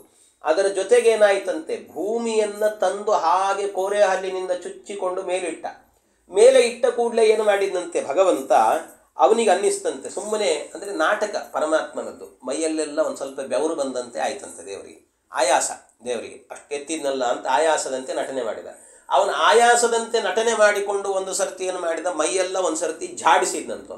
ಮೈ ಝಾಡಿಸಿದ ಕೂಡಲೇ ಏನಾಯ್ತಂತೆ, ಮೈಯಲ್ಲಿ ಇದ್ದಂತೆ ಬೆವರೆಲ್ಲ ಕೆಳಗೆ ಬಿತ್ತಂತೆ. ಆ ಬೆವರು ಕೆಳಗೆ ಬಿದ್ದಾಗ ಆ ಬೆವರಿನಿಂದಲೇ ಜಗತ್ತಿನಲ್ಲಿ ಎಳ್ಳು ಅನ್ನುವಂಥದ್ದು ಹುಟ್ಟಿತ್ತು. ಎಳ್ಳಿದೆ ಅಲ್ವ, ಅದು ಹುಟ್ಟಿತ್ತು. ಆಮೇಲೆ ಭಗವಂತ ಮತ್ತೆ ಒಂದು ಸರ್ತಿ ಮೈ ಕಡುವಿದ್ನಂತೆ. ಅವನ ಮೈ ಮೇಲೆಲ್ಲ ಕೂದಲುಗಳಿದ್ದು, ರೋಮಗಳಿದ್ದು. ಆ ರೋಮಗಳೆಲ್ಲವೂ ಕೂಡ ಉದುರಿ ಕೆಳಗೆ ಬಿತ್ತಂತೆ. ಬಿದ್ದಾಗ ಅವುಗಳೇನೆ ದರ್ಬೆ ಆಯಿತಂತೆ. ಇದೆಲ್ಲ ಯಜ್ಞಕ್ಕೆ ಬೇಕಾಗಿರುವಂಥದ್ದೇ. ಹಾಗಾಗಿ ಅದಕ್ಕೆ ಯಜ್ಞವರಾಹ ಅಂತ ಕರೆಯೋದವನ್ನು. ಹೀಗೆ ಆ ಎಲ್ಲವೂ ಕೂಡ ಬಿದ್ದುವಂತೆ, ಕೆಳಗಡೆ ಬಿದ್ದುವಂತೆ. ಇದೆಲ್ಲ ಬಿದ್ದಾದ ನಂತರ ಏನಾಯಿತು, ದೇವರು ಯೋಚನೆ ಮಾಡಿದಂತೆ, ಅಲ್ಲ, ನಾನು ಸೃಷ್ಟಿ ಮಾಡಿದ ನಂತರ ಮನುಷ್ಯರೆಲ್ಲ ಹುಟ್ಟುತ್ತಾರೆ. ಹುಟ್ಟಿ ಆದ ಮೇಲೆ ಅವರಿಗೆಲ್ಲರಿಗೂ ಕೂಡ ಏನಾಗುತ್ತೆ ಅಂದರೆ, ಒಂದು ಜಗತ್ತಿನ ನಿಯಮ ಏನು ಅಂತಂದರೆ, ಈ ಒಬ್ಬ ವ್ಯಕ್ತಿ ಬಂದ ಅಂದರೆ ಇವನಿಗೆ ಇಷ್ಟು ಆಯುಷ್ಯ ಆಗ್ತಾ ಇದ್ದಂತೆ ಹೊರಡಬೇಕು ಅಂತ. ಯಾಕೆಂದರೆ ಮುಂದೆ ಬರುವವರಿಗೆ ಅವಕಾಶ ಮಾಡಿಕೊಡ್ಬೇಕು. ಅದಕ್ಕೋಸ್ಕರ ಇವರು ಹೊರಡ್ತಾ ಇರಬೇಕು ಅಂತ. ದುಃಖ ಪಡೋ ಹಾಗಿಲ್ಲ. ಇದಾಯಿತು ಅಂದರೆ ಅವ್ರು ಹೋಗ್ತಿರ್ತಾರೆ, ಇನ್ನೊಬ್ರಿಗೆ ಮತ್ತೆ ಬರ್ತಿರ್ತಾರೆ. ಅವಕಾಶ ಮಾಡಿಕೊಡೋದು ಒಂದು ಏನಂತಾರೆ, ಗೌರ್ಮೆಂಟ್ ಕೆಲಸಗಳ ರಿಟೈರ್ಮೆಂಟ್ ಇದ್ದ ಹಾಗೆ, ಇನ್ನೊಬ್ಬರಿಗೆ ಅವಕಾಶ ಕೊಡೋದು ಅಂತ. ಹಾಗೆ ಆ ರೀತಿ ವ್ಯವಸ್ಥೆ ಭಗವಂತನದ್ದು. ಒಬ್ಬೊಬ್ಬರಿಗೆ ಇಷ್ಟಿಷ್ಟು ಆಯುಷ್ಯ ಅಂತ ಇಟ್ಟಿರ್ತಾನೆ. ಆ ಆಯುಷ್ಯ ತೀರಿ ಹೋದಾಗ ಅಂತೂ ಇಷ್ಟು ದಿವಸ ನನ್ನನ್ನು ನೋಡಿಕೊಂಡವನು ನನ್ನ ಅಪ್ಪ ಅಂತ ಹೇಳಿಬಿಟ್ಟು ಅವರು ಏನಾದರೂ ಒಂದು ಪಿತೃಗಳಿಗೊಂದು ಏನಾದರೂ ಕರ್ಮ ಮಾಡಬೇಕು ಅಂತ ಯೋಚನೆ ಮಾಡಿದಂತೆ ಭಗವಂತ. ಏನಾದರೂ ಒಂದು ಪಿತೃಗಳ ಆರಾಧನೆಯನ್ನು ಮನುಷ್ಯರು ಹೇಗೆ ಮಾಡೋದು ಅಂತ ಸುಮ್ಮನೆ ಯೋಚನೆ ಮಾಡಿದ್ರು ದೇವರು. ಅವ್ನು ಸುಮ್ಮನೆ ಯೋಚನೆ ಅಂದರೆ ಏನು, ಯೋಚನೆ ಮಾಡಲಿಕ್ಕೆ ಹೋಗಲ್ಲ ಅವನೇನು, ಆದರೂ ಸುಮ್ಮನೆ ನಟನೆ ಮಾಡಿದ. ಹೇಗೆ ಮಾಡ್ತಾರೆ ಇವರೆಲ್ಲರೂ ಕೂಡ ಅಂತ. ಅದಕ್ಕೆ ಪಿತೃಗಳ ಆರಾಧನೆ ಹೇಗೆ ಮಾಡಬೇಕು ಅಂತ ಯೋಚನೆ ಮಾಡ್ತಾನೆ ಏನು ಮಾಡಿದಂತೆ ದೇವರು, ಈ ಕೋರೆ ಹಲ್ಲಿದೆ ಅಲ್ವಾ, ಕೋರೆ ಹಲ್ಲಿನಿಂದ ಆ ಭೂಮಿಯನ್ನು ಹೀಗೆ ಚುಚ್ಚಿದ್ದನ್ನು ಎತ್ತುಕೊಂಡು ಬಂದು ಅದರ ಒಂದು ಕಕ್ಷೆಯಲ್ಲಿ ಇಟ್ಟನಂತೆ. ಅದನ್ನು ಭೂಮಿಯನ್ನು ಇಟ್ಟಾದ ನಂತರ ಆ ಕೋರೆ ಹಲ್ಲುಗಳನ್ನು ನಿಧಾನವಾಗಿ ತೆಗೆದ. ಹೀಗೆ ತೆಗೆದಾಗ ಆ ಭೂಮಿ ಏನಾಗಿತ್ತು, ಸಮುದ್ರದ ಒಳಗೆ ಇದ್ದು ನೆಂದಿತ್ತು. ಅದು ಒಂದಷ್ಟು ನೆಂದು ಏನಾಗಿತ್ತು, ಹಸಿಯಾಗಿತ್ತು. ಹಸಿ ಆದದ್ರಿಂದ ಏನಾಯಿತಂತೆ, ಈ ಪರಮಾತ್ಮನ ಕೋರೆ ಹಲ್ಲು ಏನಾಗಿತ್ತು, ಹಸಿ ಇದ್ದದ್ರಿಂದ ಒಳಗೆ ಹೋಗಿತ್ತಂತ. ಒಳಗೆ ಹೋಗಿ ಹೊರಗೆ ತೆಗಿಬೇಕಾದ್ರೆ ಅವನ 2 ಕೋರೆ ಹಲ್ಲುಗಳಿತ್ತಲ್ಲ, ಅದಕ್ಕೇನಾಗಿತ್ತಂತೆ, ಕೆಸರಂಟುಕೊಂಡಿತ್ತಂತ. ಆ ಕೆಸರಂಟುಕೊಂಡಾಗ ದೇವರೇನು ಮಾಡಿದ್ನಂತೆ, ಪರಮಾತ್ಮ ಒಂದು ಸರ್ತಿ ಆ ಕೆಸರೆಲ್ಲ ಹೋಗಬೇಕು ಅಂತ ಅನ್ಕೊಂಡು ದೇವರು ಒಂದು ಸರ್ತಿ ಹೀಗೆ ಜಾಡಿಸಿದಂತದನ್ನು. ಹೀಗೆ ಜಾಡಿಸಿದ ಕೂಡಲೇ ಏನಾಯ್ತಂತೆ, ಅವೆಲ್ಲವೂ ಕೂಡ ಹಿಂದೆ ಮೈ ಮೇಲಿದ್ದಂಥ ದರ್ಬೆಗಳನ್ನೆಲ್ಲ ಉದುರಿಸಿದ್ನಲ್ಲ, ಆ ದರ್ಬೆಗಳಿರುವಂಥ ಜಾಗದ ಮೇಲೆ ಇವು ಜಾಡಿಸಿದ ನಂತರ ಆ ಕೆಸರೆಲ್ಲವೂ ಕೂಡ 3 ಚೆಂಡಿನ ಆಕಾರದಲ್ಲಿ ಹೋಗಿ ದರ್ಬೆ ಮೇಲೆ ಬಿತ್ತಂಥದ್ದು. ಆಗ ದೇವರು ಯೋಚನೆ ಮಾಡ್ತಿದ್ದೇನು, ಪಿತೃಗಳ ಕಾರ್ಯವನ್ನು ಹೇಗೆ ಮಾಡಬೇಕು ಮನುಷ್ಯರು ಅಂತ ಯೋಚನೆ ಮಾಡ್ತಿದ್ನಲ್ಲ, ಉತ್ತರ ಸಿಕ್ತು ಅಂತಂದ ದೇವರು. ಅಂದರೆ ಇನ್ನು ಮುಂದೆ ಯಾರಾದರೂ ಕೂಡ ಪಿತೃಗಳ ಆರಾಧನೆ ಮಾಡಬೇಕು ಅಂದರೆ ದರ್ಬೆಯ ಮೇಲೆ 3 ಪಿಂಡಗಳನ್ನು ಮಾಡಿಕೊಂಡು ಪಿತೃ ಪಿತಾಮಹ ಪ್ರಪಿತಾಮಹ ಅಂತ ಅವರ ಹೆಸರು ಗೋತ್ರಗಳನ್ನು ಹೇಳಿಕೊಂಡು ಶ್ರಾದ್ದ ಮಾಡಿದರೆ ಅವರಿಗೆ ಪಿತೃಗಳ ಅನುಗ್ರಹ ಆಗತ್ತೆ ಅನ್ನೋದನ್ನು ಒಂದು ವ್ಯವಸ್ಥೆ ಮಾಡಿದ್ನಂತೆ. ಹೀಗೆ ಪಿತೃಯಜ್ಞವನ್ನು, ದೇವಯಜ್ಞವನ್ನು, ಏನೇನಿದೆಯೋ ಯಜ್ಞಗಳು, ಈ ಎಲ್ಲ ಯಜ್ಞಗಳಿಗೆ ಬೇಕಾದಂಥ ವ್ಯವಸ್ಥೆಗಳನ್ನೆಲ್ಲವನ್ನೂ ಕೂಡ ಪರಮಾತ್ಮ ವರಾಹ ರೂಪದಿಂದ ಮಾಡಿದ್ದು, ಆದಿವರಾಹ ರೂಪದಿಂದಾಗಿ. ಆದ್ದರಿಂದಲೇ ಅವನಿಗೆ ಹೆಸರೇನು ಅಂತ ಹೇಳಿದರೆ ಯಜ್ಞವರಾಹ ಅಂತ ಕರೀತಾರೆ, ಯಜ್ಞವರಾಹ ಅಂತ. ಹೀಗೆ ಇದು ಸ್ವಯಂಭುವ ಮನ್ವಂತರಕ್ಕಿಂತಲೂ ಕೂಡ ಮೊದಲು ಮಾಡಿರುವಂಥ ರೂಪ ಪರಮಾತ್ಮನದ್ದು ಅಂತ ಹೇಳಿದ್ದಾರೆ. ಇದು ಆದ ನಂತರ ಮತ್ತೆ ಏನಾಗುತ್ತೆ ಅಂದರೆ ಇನ್ನೊಂದು ಹಿರಣ್ಯಾಕ್ಷನ ಕಥೆ, ಅಂದರೆ ಹಿರಣ್ಯಾಕ್ಷನ ವಧೆ ಕಥೆ ಹೇಳಬೇಕಲ್ಲ, ಅದು ಯಾವಾಗ ನಡೀತು ಅಂದರೆ ಅದು ವೈವಸ್ವತ ಮನ್ವಂತರದಲ್ಲಿ ನಡೆದದ್ದು. ವೈವಸ್ವತ ಮನ್ವಂತರದಲ್ಲಿ ಎಲ್ಲ ಅಂದರೆ 6 ಮನ್ವಂತರ, 7ನೇ ಮನ್ವಂತರ ಇದು. 7ನೇ ಮನ್ವಂತರದಲ್ಲಿ ಆಗಬೇಕಾದ್ರೆ ಇದು ನಡೀತು ಅಂತ ಹೇಳ್ತಾರೆ. ಹೀಗೆ ಸ್ವಯಂಭವ ಮನ್ವಂತರ, ಉತ್ತಮ ಮನ್ವಂತರ, ಸಾರೋಚಿಷ ಮನ್ವಂತರ, ಆಮೇಲೆ ತಾಪಸ ಮನ್ವಂತರ, ಆಮೇಲೆ ರೈವತ, ಆಮೇಲೆ ಚಾಕ್ಷುಷ, ಈಗ ನಡೀತಾ ಇರೋದು ವೈವಸ್ವತ ಅಂತ. ಹೀಗೆ ಈ ವೈವಸ್ವತ ಮನ್ವಂತರ, ಈ ವೈವಸ್ವತ ಮನ್ವಂತರದಲ್ಲಿ ಆಗುವಾಗ ಆಗ ಏನಾಯ್ತಂತೆ, ಈ ದಿತಿದೇವಿ ಏನಿದ್ದಾಳೆ, ದಿತಿದೇವಿ ಕಶ್ಯಪರ ಹೆಂಡತಿ ದಿತಿದೇವಿ. ಆ ದಿತಿದೇವಿ ಆಗಬೇಕಾದ್ರೆ ಅವಳೇನು ಮಾಡಿದ್ಲಂತೆ, ಒಮ್ಮೆ ಅಕಾಲದಲ್ಲಿ ಅಂದರೆ ಸಾಯಂಕಾಲದ ಹೊತ್ತಿನಲ್ಲಾಗಬೇಕಾದ್ರೆ ಈ ಕಶ್ಯಪರ ಸಂಘ ಮಾಡಬೇಕು, ಗರ್ಭಧಾರಣೆ ಮಾಡಬೇಕು ಅಂತ ವಿಚಾರ ಮಾಡಿದ್ಲಂತವಳು. ಅವಳು ದಿತಿರ್ದಾಕ್ಷಾಯಣಿ ಕ್ಷತ್ತರ್ಮಾರೀಚಂ ಕಶ್ಯಪಂ ಪತಿಂ ಅಪತ್ಯ ಕಾಮಾಚಕಮೆ ಸಂಧ್ಯಾಯಾಂ ಹೃತ್ಯಯಾರ್ದಿತ. ಅದಕ್ಕೆ ಆ ದಕ್ಷಿಣ ಕುಮಾರಿ ಅವಳೇನು ಮಾಡಿದ್ಲಂತೆ, ಮರೀಚಿ ಪುತ್ರರಾಗಿರುವಂಥ ಕಶ್ಯಪರು ಇವರನ್ನು ಸಂಧ್ಯಾಕಾಲದಲ್ಲಿ ಸಂತಾನವನ್ನು ಪಡಿಬೇಕು, ಗರ್ಭಧಾರಣೆ ಮಾಡಬೇಕು ಅಂತ ಕೇಳಿಕೊಂಡ್ಲಂತವ್ರು. ಕೇಳಿಕೊಂಡಾಗ ಅವ್ರು ಹೇಳ್ತಾರೆ, ಬೇಡ, ಇದು ಒಳ್ಳೆ ಕಾಲ ಅಲ್ಲ. ಯಾಕೆ ಅಂದರೆ ಏತಸ್ಯಾಂ ಸಾಧ್ವಿ ಸಂಧ್ಯಾಯಾಂ ಭಗವಾನ್ ಭೂತಭಾವನಃ ಪರೀತೋ ಭೂತಪಾರ್ಷದ್ಭಿ ವೈಶೇನಾಟತಿ ಭೂತರಾಟ್. ಈ ಭೂತಾಧಿಪತಿ ಏನಿದ್ದಾರಲ್ಲ, ಯಾರು ರುದ್ರದೇವರು, ಆ ಮಹಾರುದ್ರದೇವರಾಗಬೇಕಾದ್ರೆ ಈ ಸಂದರ್ಭದಲ್ಲಿ ಸಾಯಂಕಾಲದ ಹೊತ್ತು, ಅಂದರೆ ಬಹಳ ಜನಕ್ಕೆ ಗೊತ್ತಿರಲ್ಲ, ಸಾಯಂಕಾಲದ ಹೊತ್ತು ಏನಾಗಿರುತ್ತದಂತೆ, ಈ ಮಹಾರುದ್ರದೇವರಾಗಬೇಕಾದ್ರೆ ಅವರು ಭೂತಗಳನ್ನು ಕಾಪಾಡ್ತಾ ಇರುವಂಥ ಮಹಾತ್ಮರು ಸಂಧ್ಯಾಕಾಲದಲ್ಲಿ ಎತ್ತಿನ ಮೇಲೆ ಕೂತುಕೊಂಡು ಭೂತ ಪರಿವಾರದೊಂದಿಗೆ ಸಂಚಾರ ಮಾಡ್ತಾ ಇರ್ತಾರಂತೆ ಸಾಯಂಕಾಲದ ಹೊತ್ತಲ್ಲಿ. ಆ ಸಾಯಂಕಾಲದ ಹೊತ್ತಿನಲ್ಲಾಗಬೇಕಾದ್ರೆ ಇಂಥ ಕೆಲಸಗಳನ್ನೆಲ್ಲ ಮಾಡಬಾರದು, ಗರ್ಭಧಾರಣೆ ಇತ್ಯಾದಿ ಕೆಲಸಗಳನ್ನು ಮಾಡಬಾರದು. ಆ ಕಾಲದಲ್ಲಿ ಅವರೆಂಥವರು, ಸ್ಮಶಾನ ಚಕ್ರ ನಿಲಧೂಳಿ ಧೂಮ್ರ ವಿಕೀರ್ಣ ವಿದ್ಯೋತ ಜಟಾ ಕಲಾಪಃ ಭಸ್ಮಾವಗುಂಟ ಮಲರುಗ್ಮ ದೇಹೋ ದೇವಸ್ತ್ರಿವಿಕ್ ಪಶ್ಯತಿ ದೇವರಸ್ತೆ. ಅವನು ದೇವರ, ನಿನಗೆ ನಿಜ ಹೇಳಬೇಕು ಅಂತಂದರೆ ನಿನ್ನ ಭಾವ ಅವನು ಅಂತ ಹೇಳ್ತಾನೆ, ನಿನ್ನ ಭಾವ ಅವನು ಅಂತ. ಯಾಕೆ ಅಂತ ಹೇಳಿದರೆ ದೇವರ ಅವನು ಅಂದರೆ ಆ ಅಣ್ಣನ ಅಂದರೆ ತಮ್ಮ, ಅದು ದೇವರ ಅಂತಂದರೆ ಇನ್ನು ಹೇಳ್ತಾರೆ, ಹಿಂದಿಯಲ್ಲಿ ದೇವರ ಅಂತ ಹೇಳಲ್ವ, ದೇವರ್ ಅಂತ ಹೇಳ್ತಾರೆ, ದೇವರ. ಹಾಗೆ ಆ ರೀತಿಯಲ್ಲಿ ನಿನಗವನು ಆಗ್ತಾನೆ. ಯಾಕೆ ಅಂತ ಹೇಳಿದರೆ ಅವನು ಚತುರ್ಮುಖ ಬ್ರಹ್ಮದೇವರ ಮಗ, ಅವನು ಚತುರ್ಮುಖ ಬ್ರಹ್ಮದೇವರ ಮಗ. ಹಾಗಾಗಿ ಚತುರ್ಮುಖ ಬ್ರಹ್ಮದೇವರ ಮಗನಾದ್ರಿಂದಾಗಿ ಆಮೇಲೆ ನೀನಾಗಬೇಕಾದ್ರೆ ದಕ್ಷನ ಮಗಳು, ದಕ್ಷನೂ ಕೂಡ ಅಂದರೆ ಅಲ್ಲಿಗೇನಾಯಿತು ಅಂತ ಹೇಳಿದರೆ ನಿನಗೆ ಭಾವ ಆಗ್ತಾನೆ. ಆ ದೃಷ್ಟಿಯಿಂದಾಗಿ ಅಂದರೆ ನಾನು ಕೂಡ ಬ್ರಹ್ಮನಿಗೆ ಮಗನಾದ್ರಿಂದಾಗಿ ನಿನಗೆ ನಿನ್ನ ಗಂಡ ನಾನಾಗಿದ್ದೇನೆ ಅಂದರೆ ನನಗೆ ಅವನು ಸಹೋದರ. ಹಾಗಾಗಿ ಸಹೋದರ ಆದ್ದರಿಂದಾಗಿ ಈ ರೀತಿಯಲ್ಲಿ ಸಂಬಂಧ ಇರೋದ್ರಿಂದ, ಆದರೆ ಸಂಬಂಧ ಇದೆ ಅಂದ ಮಾತ್ರಕ್ಕೆ ನಾವು ಅಪರಾಧಗಳನ್ನು ಮಾಡ್ತೀವಿ ಅಂದರೂ ಕೂಡ ಅದನ್ನು ಸಹಿಸ್ಕೊಂಡು ಸುಮ್ಮನಿರ್ತಾನೆ ಅಂತೆಲ್ಲ ತಿಳ್ಕೊಬೇಡ ನೀನು, ಹಾಗೇನು ತಿಳಿಬೇಡ. ಮತ್ತೆ ಆದ್ದರಿಂದಾಗಿ ಎಚ್ಚರದಿಂದ ಇರಬೇಕು, ಇಂಥ ಕೆಲಸವನ್ನು ಮಾಡಬಾರದು ನೀನು ಅಂತ ಹೇಳಿದರು. ಯಾಕೆ ಅಂತಂದರೆ, ಅಲ್ಲ ಅವರು ಸ್ಮಶಾನದಲ್ಲಿ ಇರ್ತಾರಲ್ವ ಅಂದರೆ, ಹೌದು ಸ್ಮಶಾನದಲ್ಲಿ ಇರ್ತಾರೆ, ಹೌದು ಸ್ಮಶಾನದಲ್ಲಿ ಇರ್ತಾರೆ ಅಂದ ಮಾತ್ರಕ್ಕೇನೆ ಯಾಕೆ ಸ್ಮಶಾನದಲ್ಲಿ ಇರ್ತಾನೆ ಅಂತಂದರೆ, ಒಂದು ಭೂತಗಳೆಲ್ಲ ಇದ್ದಾವೆ, ಅವುಗಳನ್ನು ಕಟ್ಕೊಂಡಲ್ಲಿರ್ತಾರೆ. ಇನ್ನೊಂದೇನು ಅಂದರೆ, ಭಗವಂತ ಒಂದು ಏನು ಮಾಡಿದ್ನಂತೆ, ಕೆಲವೊಂದು ಪ್ರಾಯಶ್ಚಿತ್ತ ಅಂತ ಮಾಡಿಸ್ತಾನಂತೆ ದೇವರು. ಅವ್ರು ಮಾಡಿದ ಪಾಪ ಏನಿಲ್ಲ. ಈ ತ್ರಿಪುರಾಸುರನ ಸಂಹಾರ ಮಾಡ್ತಾರೆ ರುದ್ರದೇವರು, ತ್ರಿಪುರಾಸುರ ಸಂಹಾರ. ಆ ತ್ರಿಪುರಾಸುರ ಸಂಹಾರ ಕಾಲದಲ್ಲಿ ಆಗಬೇಕಾದ್ರೆ ಏನಾಗಿತ್ತಂತೆ, ಕೆಲವು ಪತಿವ್ರತೆಯರಿದ್ರಂತೆ. ಅಲ್ಲಿ ತ್ರಿಪುರಾಸುರನ ಊರಲ್ಲಿ ಪತಿವ್ರತೆಯರಿದ್ರು. ಆ ಪತಿವ್ರತೆಯರು ಕೆಲವರೆಲ್ಲ ಗರ್ಭಿಣಿಯಾಗಿದ್ರಂತೆ. ಅದನ್ನು ಕೂಡ ಹಿಂದೂ ಮುಂದೆ ನೋಡದೇನೆ ಅವರನ್ನೆಲ್ಲ ಸಂಹಾರ ಮಾಡಿಬಿಟ್ರಂತೆ. ಗರ್ಭಿಣಿಯನ್ನ ಅಂದರೆ ಗರ್ಭವನ್ನ ಧಾರಣೆ ಮಾಡಿದಂಥ ಹೆಣ್ಣನ್ನ ಸಂಹಾರ ಮಾಡಿದ್ದಕ್ಕೆ ರುದ್ರದೇವರಿಗೆ ಪಾಪ ಏನು ಬರಲಿಲ್ಲ, ಹರಿಚಿತ್ತದಿಂದಲೇ ಮಾಡಿದ್ದು.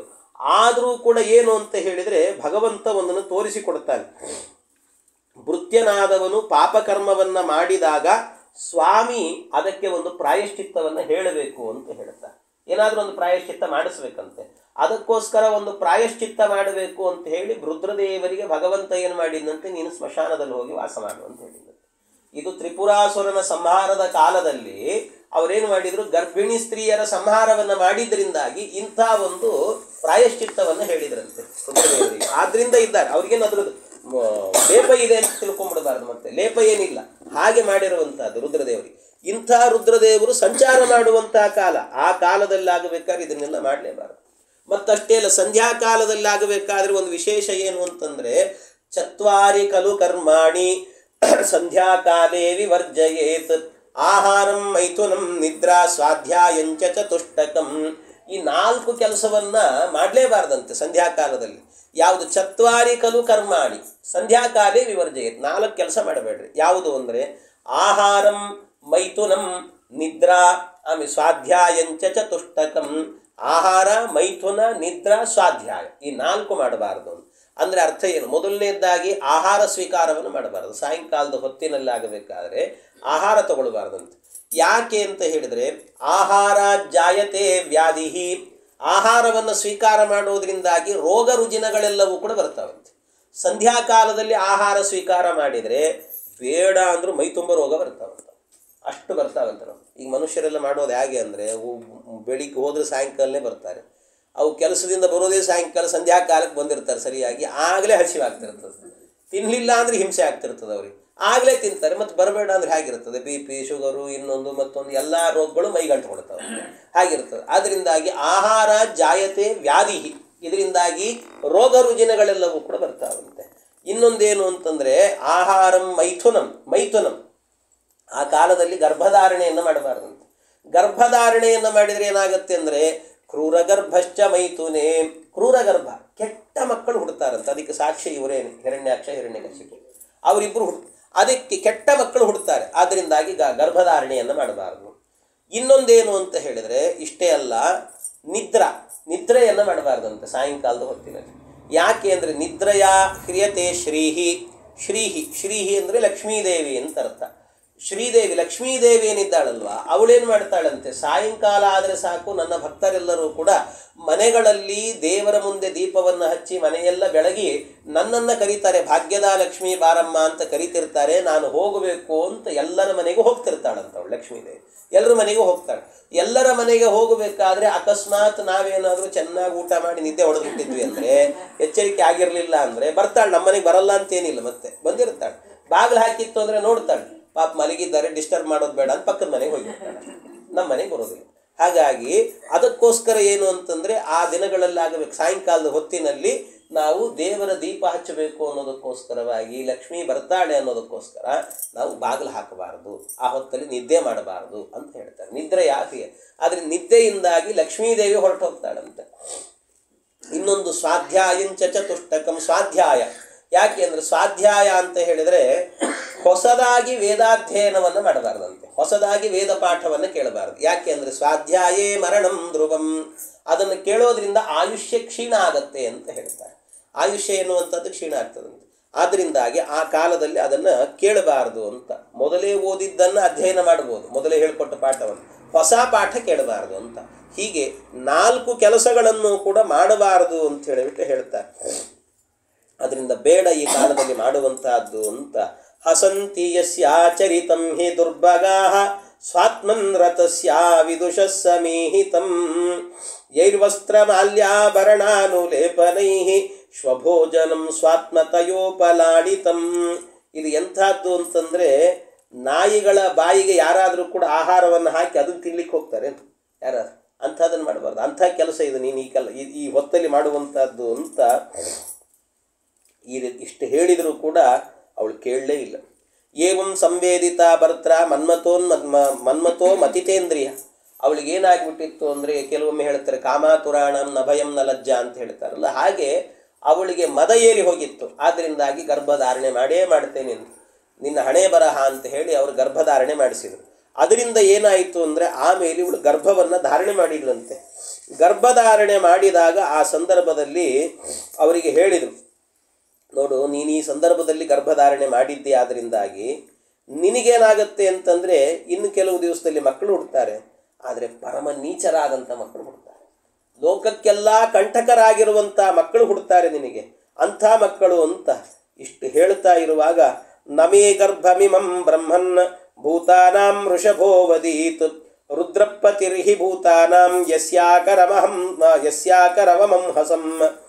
ಅಷ್ಟೇ ಅಲ್ಲ, ರುದ್ರದೇವರು ಈ ಗರ್ಭವನ್ನು ಸಂಹಾರ ಮಾಡ್ತಾರೆ ಅಂತಂದರು. ಆ ಕಾಲದಲ್ಲಿ ಗರ್ಭಧಾರಣೆ ಮಾಡಿದ್ರಿಂದಲೇನೆ ರುದ್ರದೇವರು ಸಂಹಾರ ಮಾಡಿಬಿಡ್ತಾರೆ ಅಂತ ಹೇಳಿದರು. ರುದ್ರದೇವರು ಸಂಹಾರ ಮಾಡ್ತಾರೆ ಅಂದಾಗ ಗರ್ಭದ ಮೇಲಿನ ವ್ಯಾಮೋಹದಿಂದಾಗಿ ದಿತಿದೇವಿ ಏನು ಮಾಡ್ತಾಳೆ, ರುದ್ರದೇವರ ಪ್ರಾರ್ಥನೆಯನ್ನು ಮಾಡ್ತಾಳೆ, ರುದ್ರದೇವರನ್ನೇ ಕೇಳಿಕೊಡ್ತಾಳೆ. ನಮೋ ರುದ್ರಾಯ ಮಹತೆ ದೇವಾಯೋಗ್ರಾಯ ಮೀಢುಷೆ ಶಿವಾಯ ನ್ಯಸ್ತದಂಡಾಯ ಧೃತದಂಡಾಯ ಮನ್ಯವೇ. ನಿನಗೆ ನಮಸ್ಕಾರ ಮಾಡುತ್ತೀನೋ ಭಗವಂತ, ನನ್ನನ್ನು ರಕ್ಷಣೆ ಮಾಡು. ನೀನು ದುಷ್ಟರಿಗೆ ಕ್ರೂರ, ಆದರೆ ಭಕ್ತರಿಗೆ ನೀನು ಒಳ್ಳೆಯ ಅನುಗ್ರಹವನ್ನು ಮಾಡತಕ್ಕಂಥವನು. ಗೊತ್ತಿಲ್ಲದೆ ಏನೋ ಅಪರಾಧವನ್ನು ಮಾಡಿದ್ದೇನೆ, ನಾನು ನಿನ್ನ ಭಕ್ತಳಾಗಿ ಕೇಳಿಕೊಳ್ತಾ ಇದ್ದೇನೆ, ನನ್ನ ಗರ್ಭವನ್ನು ನಾಶ ಮಾಡಬೇಡ ಅಂತ ಇಷ್ಟು ಹೇಳ್ತಾ ಇರುವಾಗ, ಸನಪ್ರಸೀದಾತ್ ಭೀಮೋ ಭಗವಾನುರ್ವನುಗ್ರಹ. ಆಗ ಭೀರ್ಮ ಅಂತ ಭಯಪಡಬೇಡ ಅಂತ ಭಕ್ತರಿಗೆ ಅನುಗ್ರಹ ಮಾಡತಕ್ಕಂಥ ರುದ್ರದೇವ, ನೀನೇನು ಭಯಪಡಬೇಡ ಅಂತ ಹೇಳಿದ್ರಂತೆ. ನೀನೇನು ಭಯಪಡಬೇಡ, ನಾನೇನು ಮಾಡಲ್ಲ ನಿನ್ನನ್ನು ಅಂತ ಹೇಳಿದ್ರು. ಏನು ಮಾಡಲ್ಲ ಅಂತ ಹೇಳಿದ್ರು. ಆದರೆ ಇಷ್ಟು ಹೇಳಿದ ನಂತರ ನಿನ್ನ ಮಕ್ಕಳ ಅಂದರೆ ಅವರನ್ನು ನಾನೇನು ಸಂಹಾರ ಮಾಡಲ್ಲ ಅಂದರು. ಆದರೆ ಈ ಹುಟ್ಟುವಂಥ ಮಕ್ಕಳೇನಿದ್ದಾರಲ್ಲ ಮಹಾನೀಚರಾಗಿ ಹುಟ್ಟುತ್ತಾರೆ ಅಂತ ಹೇಳಿದ್ರಂತೆ. ಮಹಾನೀಚರಾಗ್ತಾರೆ ಅವರು, ಮಹಾನೀಚರಾಗಿ ಹುಟ್ಟಿರ್ತಾರೆ, ಲೋಕಕ್ಕೆಲ್ಲ ಕಂಠಕರಾಗಿರ್ತಾರೆ ಅಂತ ಹೇಳಿದರು. ಇಷ್ಟು ಹೇಳಿದ ನಂತರ ಆಮೇಲೆ ಕಶ್ಯಪರ ಹತ್ರ ಹೋಗಿ ಕೇಳಿಕೊಳ್ತಾಳೆ, ಕಶ್ಯಪರೇ, ನನಗಿಂಥ ಮಕ್ಕಳು ಹುಡ್ತಿದ್ದಾರಲ್ಲ, ಏನು ಮಾಡಬೇಕು? ನೀನು ಮಾಡಿದಂಥ ಒಂದು ಅಪರಾಧದಿಂದ ಇಂಥ ಮಕ್ಕಳೇ ಹುಟ್ಟೋದು, ಏನು ಮಾಡಲಿಕ್ಕಾಗಲ್ಲ, ಆದ್ದರಿಂದ ನೀನು ಅನುಭವಿಸಲೇಬೇಕು ಅಂತ ಹೇಳಿದ್ರಂತೆ. ಅನುಭವಿಸಲೇಬೇಕು ಅಂತ ಹೇಳಿದಾಗ ಆಗ ವಧಂ ಭಗವತಾ ಸಾಕ್ಷಾತ್ ಸುನಾಭೋ ದಾರಬಾಹುನ ಆಶಾಸೆ ಪುತ್ರಯೋರ್ಮಕ್ಯಂ ಮಾ ಕ್ರುದ್ಧಾತ್ ಬ್ರಾಹ್ಮಣಾತ್ ಪ್ರಭು. ನನ್ನ ಮಕ್ಕಳು ಏನಾದರೂ ಆಗಲಿ, ಯಾರ ಕೈಯಲ್ಲಿ ಬೇಕಾದರೂ ಸಾಯಲಿ ಪರವಾಗಿಲ್ಲ, ಆದರೆ ಬ್ರಾಹ್ಮಣರ ಶಾಪದಿಂದ ಮಾತ್ರ ಸಾಯಬಾರದು ಅಂತ ಕೇಳ್ತಾರೆ. ಬ್ರಾಹ್ಮಣರ ಶಾಪ ಅಂದರೆ ಅಷ್ಟು ದೊಡ್ಡದು ಅಂತ, ಅವರು ಶಾಪದಿಂದ ಮಾತ್ರ ಆಗಬಾರದು, ಅದನ್ನೊಂದು ಅನುಗ್ರಹ ಮಾಡ್ರಿ ಅಂತ ಕೇಳಿದ್ರಂತೆ. ಇಷ್ಟು ಕೇಳಿದಾಗ ಆಗ ಪುತ್ರಸ್ಯೈವಚ ಪುತ್ರಾಣಾಂ ಭವಿತೈಕಸ್ಸತಾಂ ಮತಃ ಗಾಯಂತಿ ಯದ್ಯಶ ಶುದ್ಧಂ ಭಗವದ್ಯಶಸಾ ಸಮಂ. ಏನು ವಿಚಿತ್ರ ಗೊತ್ತಾ, ಅವ್ರು ಹೇಳ್ತಾರೆ, ಕಶ್ಯಪರು ಹೇಳ್ತಾರೆ, ನೋಡು ನಿನ್ನ ಮಕ್ಕಳು ಪರಮನೀಚರಾಗಿ ಹುಟ್ಟುತ್ತಾರೆ, ಅದರಲ್ಲಿ ಎರಡು ಮಾತೇ ಇಲ್ಲ. ಆದರೆ ಇನ್ನೊಂದು ವಿಶೇಷ ಏನು ಅಂತ ಹೇಳಿದರೆ, ನಿನ್ನ ಮಕ್ಕಳು ಪರಮನೀಚರಾಗಿದ್ದರೂ ಕೂಡ ಆ ಮಕ್ಕಳಿಗೆ ಒಬ್ಬ ಮಗ ಹುಡ್ತಾನೆ, ಅಂದರೆ ನಿನ್ನ ಮೊಮ್ಮಗ. ಅವನು ನಿನ್ನ ಮೊಮ್ಮಗ ಇದ್ದಾನಲ್ಲ, ಅವನು ಎಂಥ ಮಹಾತ್ಮನಾಗ್ತಾನೆ ಅಂದರೆ ಜಗತ್ತಿನಲ್ಲಿ ದೊಡ್ಡ ಭಾಗವತ ಅಂತ ಕರೆಸಿಕೊಂಡು ಬಿಡುತ್ತಾನೆ. ಅವನ ಹೆಸರು ವಿಖ್ಯಾತಿಯನ್ನು ಪಡೀತದೆ, ಮಹಾದೈವ ಭಕ್ತನಾಗ್ತಾನೆ. ಅವನ ಆಡಿದ ಮಾತೆಲ್ಲವೂ ಕೂಡ ಸತ್ಯವಾಗತ್ತೆ, ದೊಡ್ಡ ವ್ಯಕ್ತಿ ಅಂತ ಕರೆಸಿಕೊಳ್ತಾನೆ, ಮಹಾಭಕ್ತನಾಗಿರ್ತಾನೆ, ಭಗವಂತನ ಭಕ್ತನಾಗಿರ್ತಾನೆ. ಅವನ ಹೆಸರು ಪ್ರಹ್ಲಾದ ಅಂತ ಆಗತ್ತೆ ಅಂತ. ಹೀಗೆ ಆ ಪ್ರಹ್ಲಾದ ಅನ್ನುವಂಥ ಒಬ್ಬ ಮಗ ಹುಡುಕ್ತಾನೆ, ಮೊಮ್ಮಗ ನಿನಗೆ ಅವನು ಅಂತ ಇಷ್ಟು ಹೇಳಿದ್ರಂತೆ. ಸಂತೋಷ ಆಯಿತಂತ ಅವಳಿಗೆ, ಭಾಳ ಸಂತೋಷ ಆಯಿತು. ಅದರ ಜೊತೆಗೆ ಮತ್ತೊಂದು ಮಾತನ್ನು ಹೇಳ್ತಾರೆ, ನಿನಗೆ ಅವನು ಇಂಥ ಮೊಮ್ಮಗ ಹುಡುಕ್ತಾನೆ, ಆದರೆ ಇನ್ನೊಂದೇನು ಅಂದರೆ ನಿನ್ನ ಇಬ್ಬರು ಮಕ್ಕಳು ಕೂಡ ಏನಾಗ್ತಾರೆ ಅಂದರೆ ಸಾಕ್ಷಾತ್ ಶ್ರೀಹರಿಯ ಕೈಯಲ್ಲೇ ಸಾಯ್ತಾರೆ ಅವರು ಅಂತ. ಶ್ರೀಹರಿಯ ಕೈಯಲ್ಲಿ ಸಾಯ್ತಾರೆ ಅಂತನ್ನುವಾಗ ಅವಳು ಹೇಳ್ತಾಳೆ, ಶ್ರುತ್ವಾ ಭಾಗವತಂ ಪೌತ್ರಂ ಆಮೋದ ತದೃತಿರ್ವೃಷಂ ಪುತ್ರಯೋಶ್ಚವದಂ ಕೃಷ್ಣಾತ್ ವಿದಿತ್ವಾ ಸೀನ್ ಮಹಾಮನಃ. ಆ ಸಂದರ್ಭದಲ್ಲಿ ಅವಳು ಹೇಳಿದ್ಲಂತೆ, ನನಗೊಬ್ಬ ಇಂಥ ಹರಿಭಕ್ತನಾದಂಥ ಒಬ್ಬ ಮೊಮ್ಮಗ ಹುಟ್ಟುತ್ತಾನೆ ಅಂದರೆ ನನಗೆ ಕೇಳಿ ಸಂತೋಷ ಆಗ್ತಾ ಇದೆ ಅಂತ ಆನಂದವನ್ನು ಪಟ್ಲಂತೆ. ಕುಣಿದು ಕುಪ್ಪಳಿಸ್ತಾಳೆ. ತೃಪ್ತಿಗೊಳಿಸಿದಂತೆ. ಅದರ ಜೊತೆಗೆ ನನ್ನ ಇಬ್ಬರು ಮಕ್ಕಳು ಕೂಡ ಸಾಕ್ಷಾತ್ ಭಗವಂತನ ಕೈಯಲ್ಲಿ ಸಾಯ್ತಾರೆ ಅಂದರೆ ಇದಕ್ಕಿಂತ ಯೋಗ ಇನ್ನೇನಿದೆ? ದೇವರ ದರ್ಶನ ಮಾಡ್ತಾ ಮಾಡ್ತಾ ಹೋಗೋದು ಅಂದರೆ ಇದಕ್ಕಿಂತ ಯೋಗ ಏನಿದೆ? ಅದರಿಂದ ಸಾಕು, ನನಗೆ ನನ್ನ ಜನ್ಮ ಸಾರ್ಥಕ ಆಯಿತು ಅಂತ ಅಷ್ಟು ಕೇಳಿಕೊಂಡಂತೆ. ಇಷ್ಟು ಕೇಳಿಕೊಂಡಾಗ ಆಯಿತು ಅಂತ ಹೀಗೆ ಅವರಿಗೆ ಕೊಟ್ಟರಂತೆ.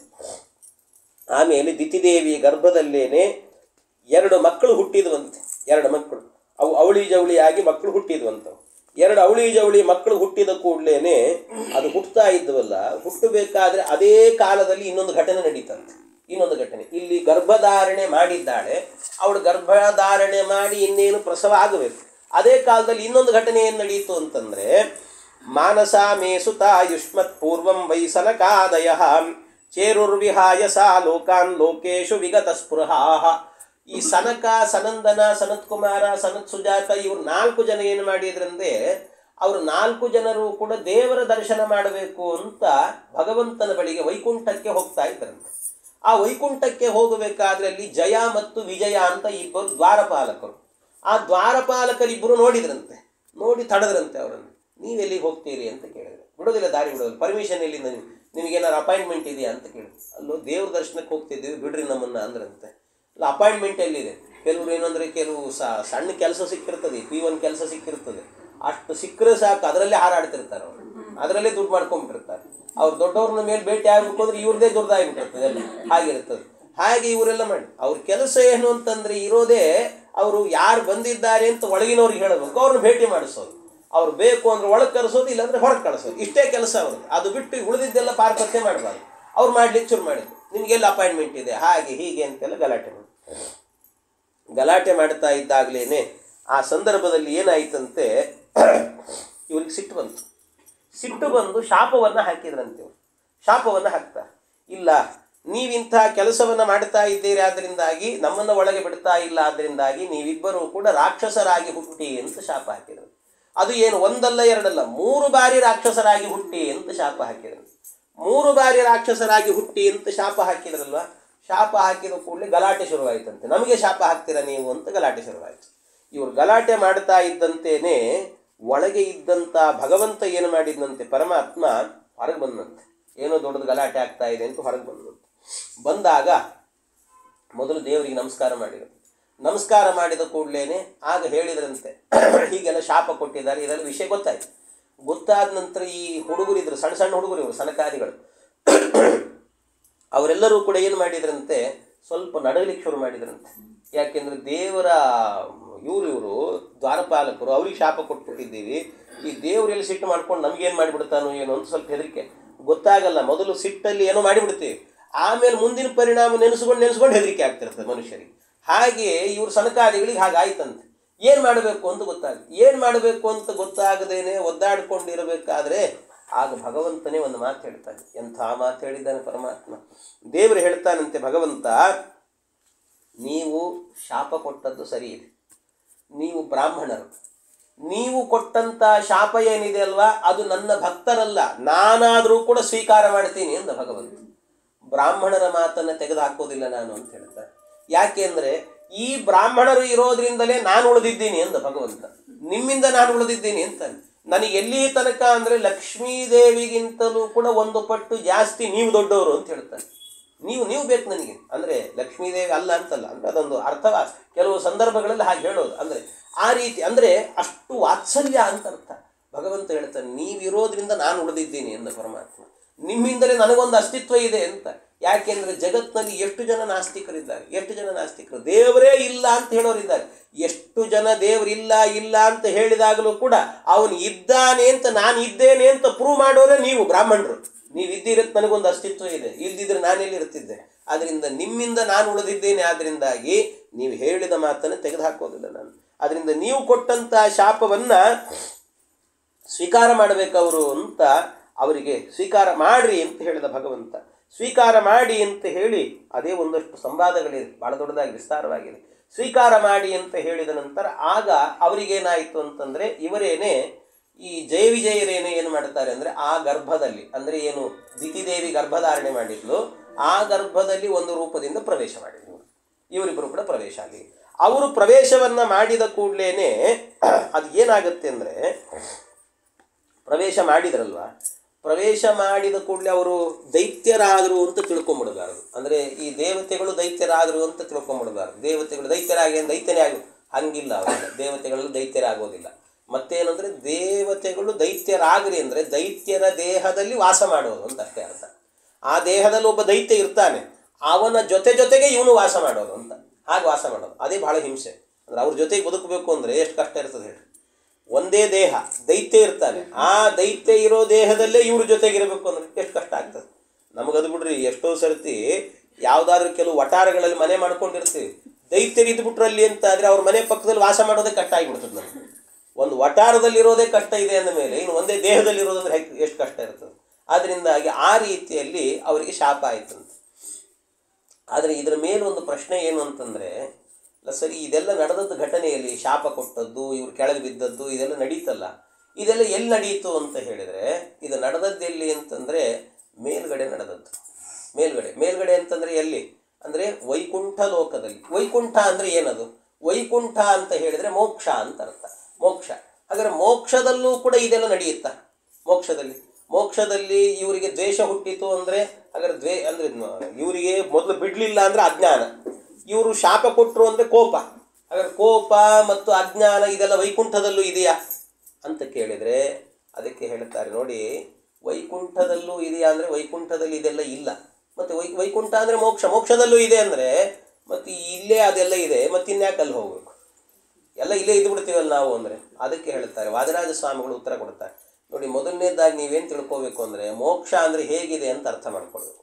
ಮೋಕ್ಷ ಅನ್ನುವಂಥದ್ದು ಹೇಗಿದೆ ಅಂದರೆ ಚೌಕಾಕಾರವಾಗಿದೆ ಅಂತದ್ದು. ಚೌಕಾಕಾರ. ಆ ಚೌಕಾಕಾರದಲ್ಲಿರುವಂಥ ಮೋಕ್ಷ ಇದೆಯಲ್ಲ, ಅದಕ್ಕೆ 7 ಪ್ರಾಕಾರಗಳಿದ್ದಾವಂತೆ ಒಳಗಡೆ ಹೋಗ್ತಾ ಇದ್ದಂತೆ. ಈ ಒಳಗಡೆ ಇದೆ ಅಲ್ವಾ, ಒಳಗಡೆ ಇರುವಂಥ ಜಾಗ ಬೇರೆ, ಅದು ದೇವರಿರುವಂಥ ಜಾಗ, ಅದು ಮೋಕ್ಷ. ಅದರ ಹೊರಗೆ ಇದೆ ಅಲ್ವಾ, ಅಂದರೆ ಮೊದಲನೇ ಬಾಗಿಲಿದೆ ಅಲ್ವಾ, ನಾವು ಹೋಗಬೇಕಾದ್ರೆ ಮೊದಲನೇ ಬಾಗು, ಆ ಮೊದಲನೇ ಬಾಗಿಲೇನಿದೆ ಅಲ್ವಾ, ಆ ಬಾಗಿಲಲ್ಲಿ ಇವರಿಬ್ಬರು ನಿಂತದ್ದು ಜೈ ವಿಜಯರು. ಅಲ್ಲಿ ಪ್ರಕೃತಿಯ ಬಂಧನ ಇದೆ, ಪ್ರಕೃತಿ ಬಂಧನ ಎನ್ನುವಂಥದ್ದು ಇದೆ. ಹಾಗಾಗಿ ಅಲ್ಲಿ ಶಾಪ, ತಾಪ, ಕೋಪ, ಅಜ್ಞಾನ ಇವೆಲ್ಲ ಇರ್ತದೆ ಅಲ್ಲೆಲ್ಲ. ಆದರೆ ಒಳಗಡೆ ಹೋದ ನಂತರ ಇರೋದಿಲ್ಲ. ಹಾಗಾಗಿ ಇದೆಲ್ಲ ನಡೆದದ್ದು ಹೊರಗಡೆ ಭಾಗದಲ್ಲಿ, ಆದ್ದರಿಂದಾಗಿ ಅದೇನು ತಪ್ಪಿಲ್ಲ ಅಂತ ವಾದಿರಾಜ ಸ್ವಾಮಿಗಳು ಇದರ ಸಮರ್ಥನೆಯನ್ನು ಮಾಡಿ ತೋರಿಸ್ತಾರೆ. ಹೀಗೆ ಅವರಿಬ್ಬರೂ ಕೂಡ ಗರ್ಭಕ್ಕೆ ಪ್ರವೇಶ ಮಾಡಿದ್ದಾರೆ. ಇನ್ನು ನಾಳೆ ಆ ಅಯೋಗ್ಯರು ಹುಟ್ಟಿದ ಮೇಲೆ ಅವರ ಸಂಹಾರ ಎನ್ನುವಂಥದ್ದು ನಡೆಯುತ್ತೆ. ಅದನ್ನು ಮತ್ತೆ ಏನು ಅನ್ನೋ ವಿಚಾರವನ್ನು ನಾಳೆ ದಿವಸ ಸೇರಿದಾಗ ನೋಡೋಣ ಅಂತ ಹೇಳಿದ್ದ. ಕೃಷ್ಣ ಅರ್ಪಣಮಸ್ತು.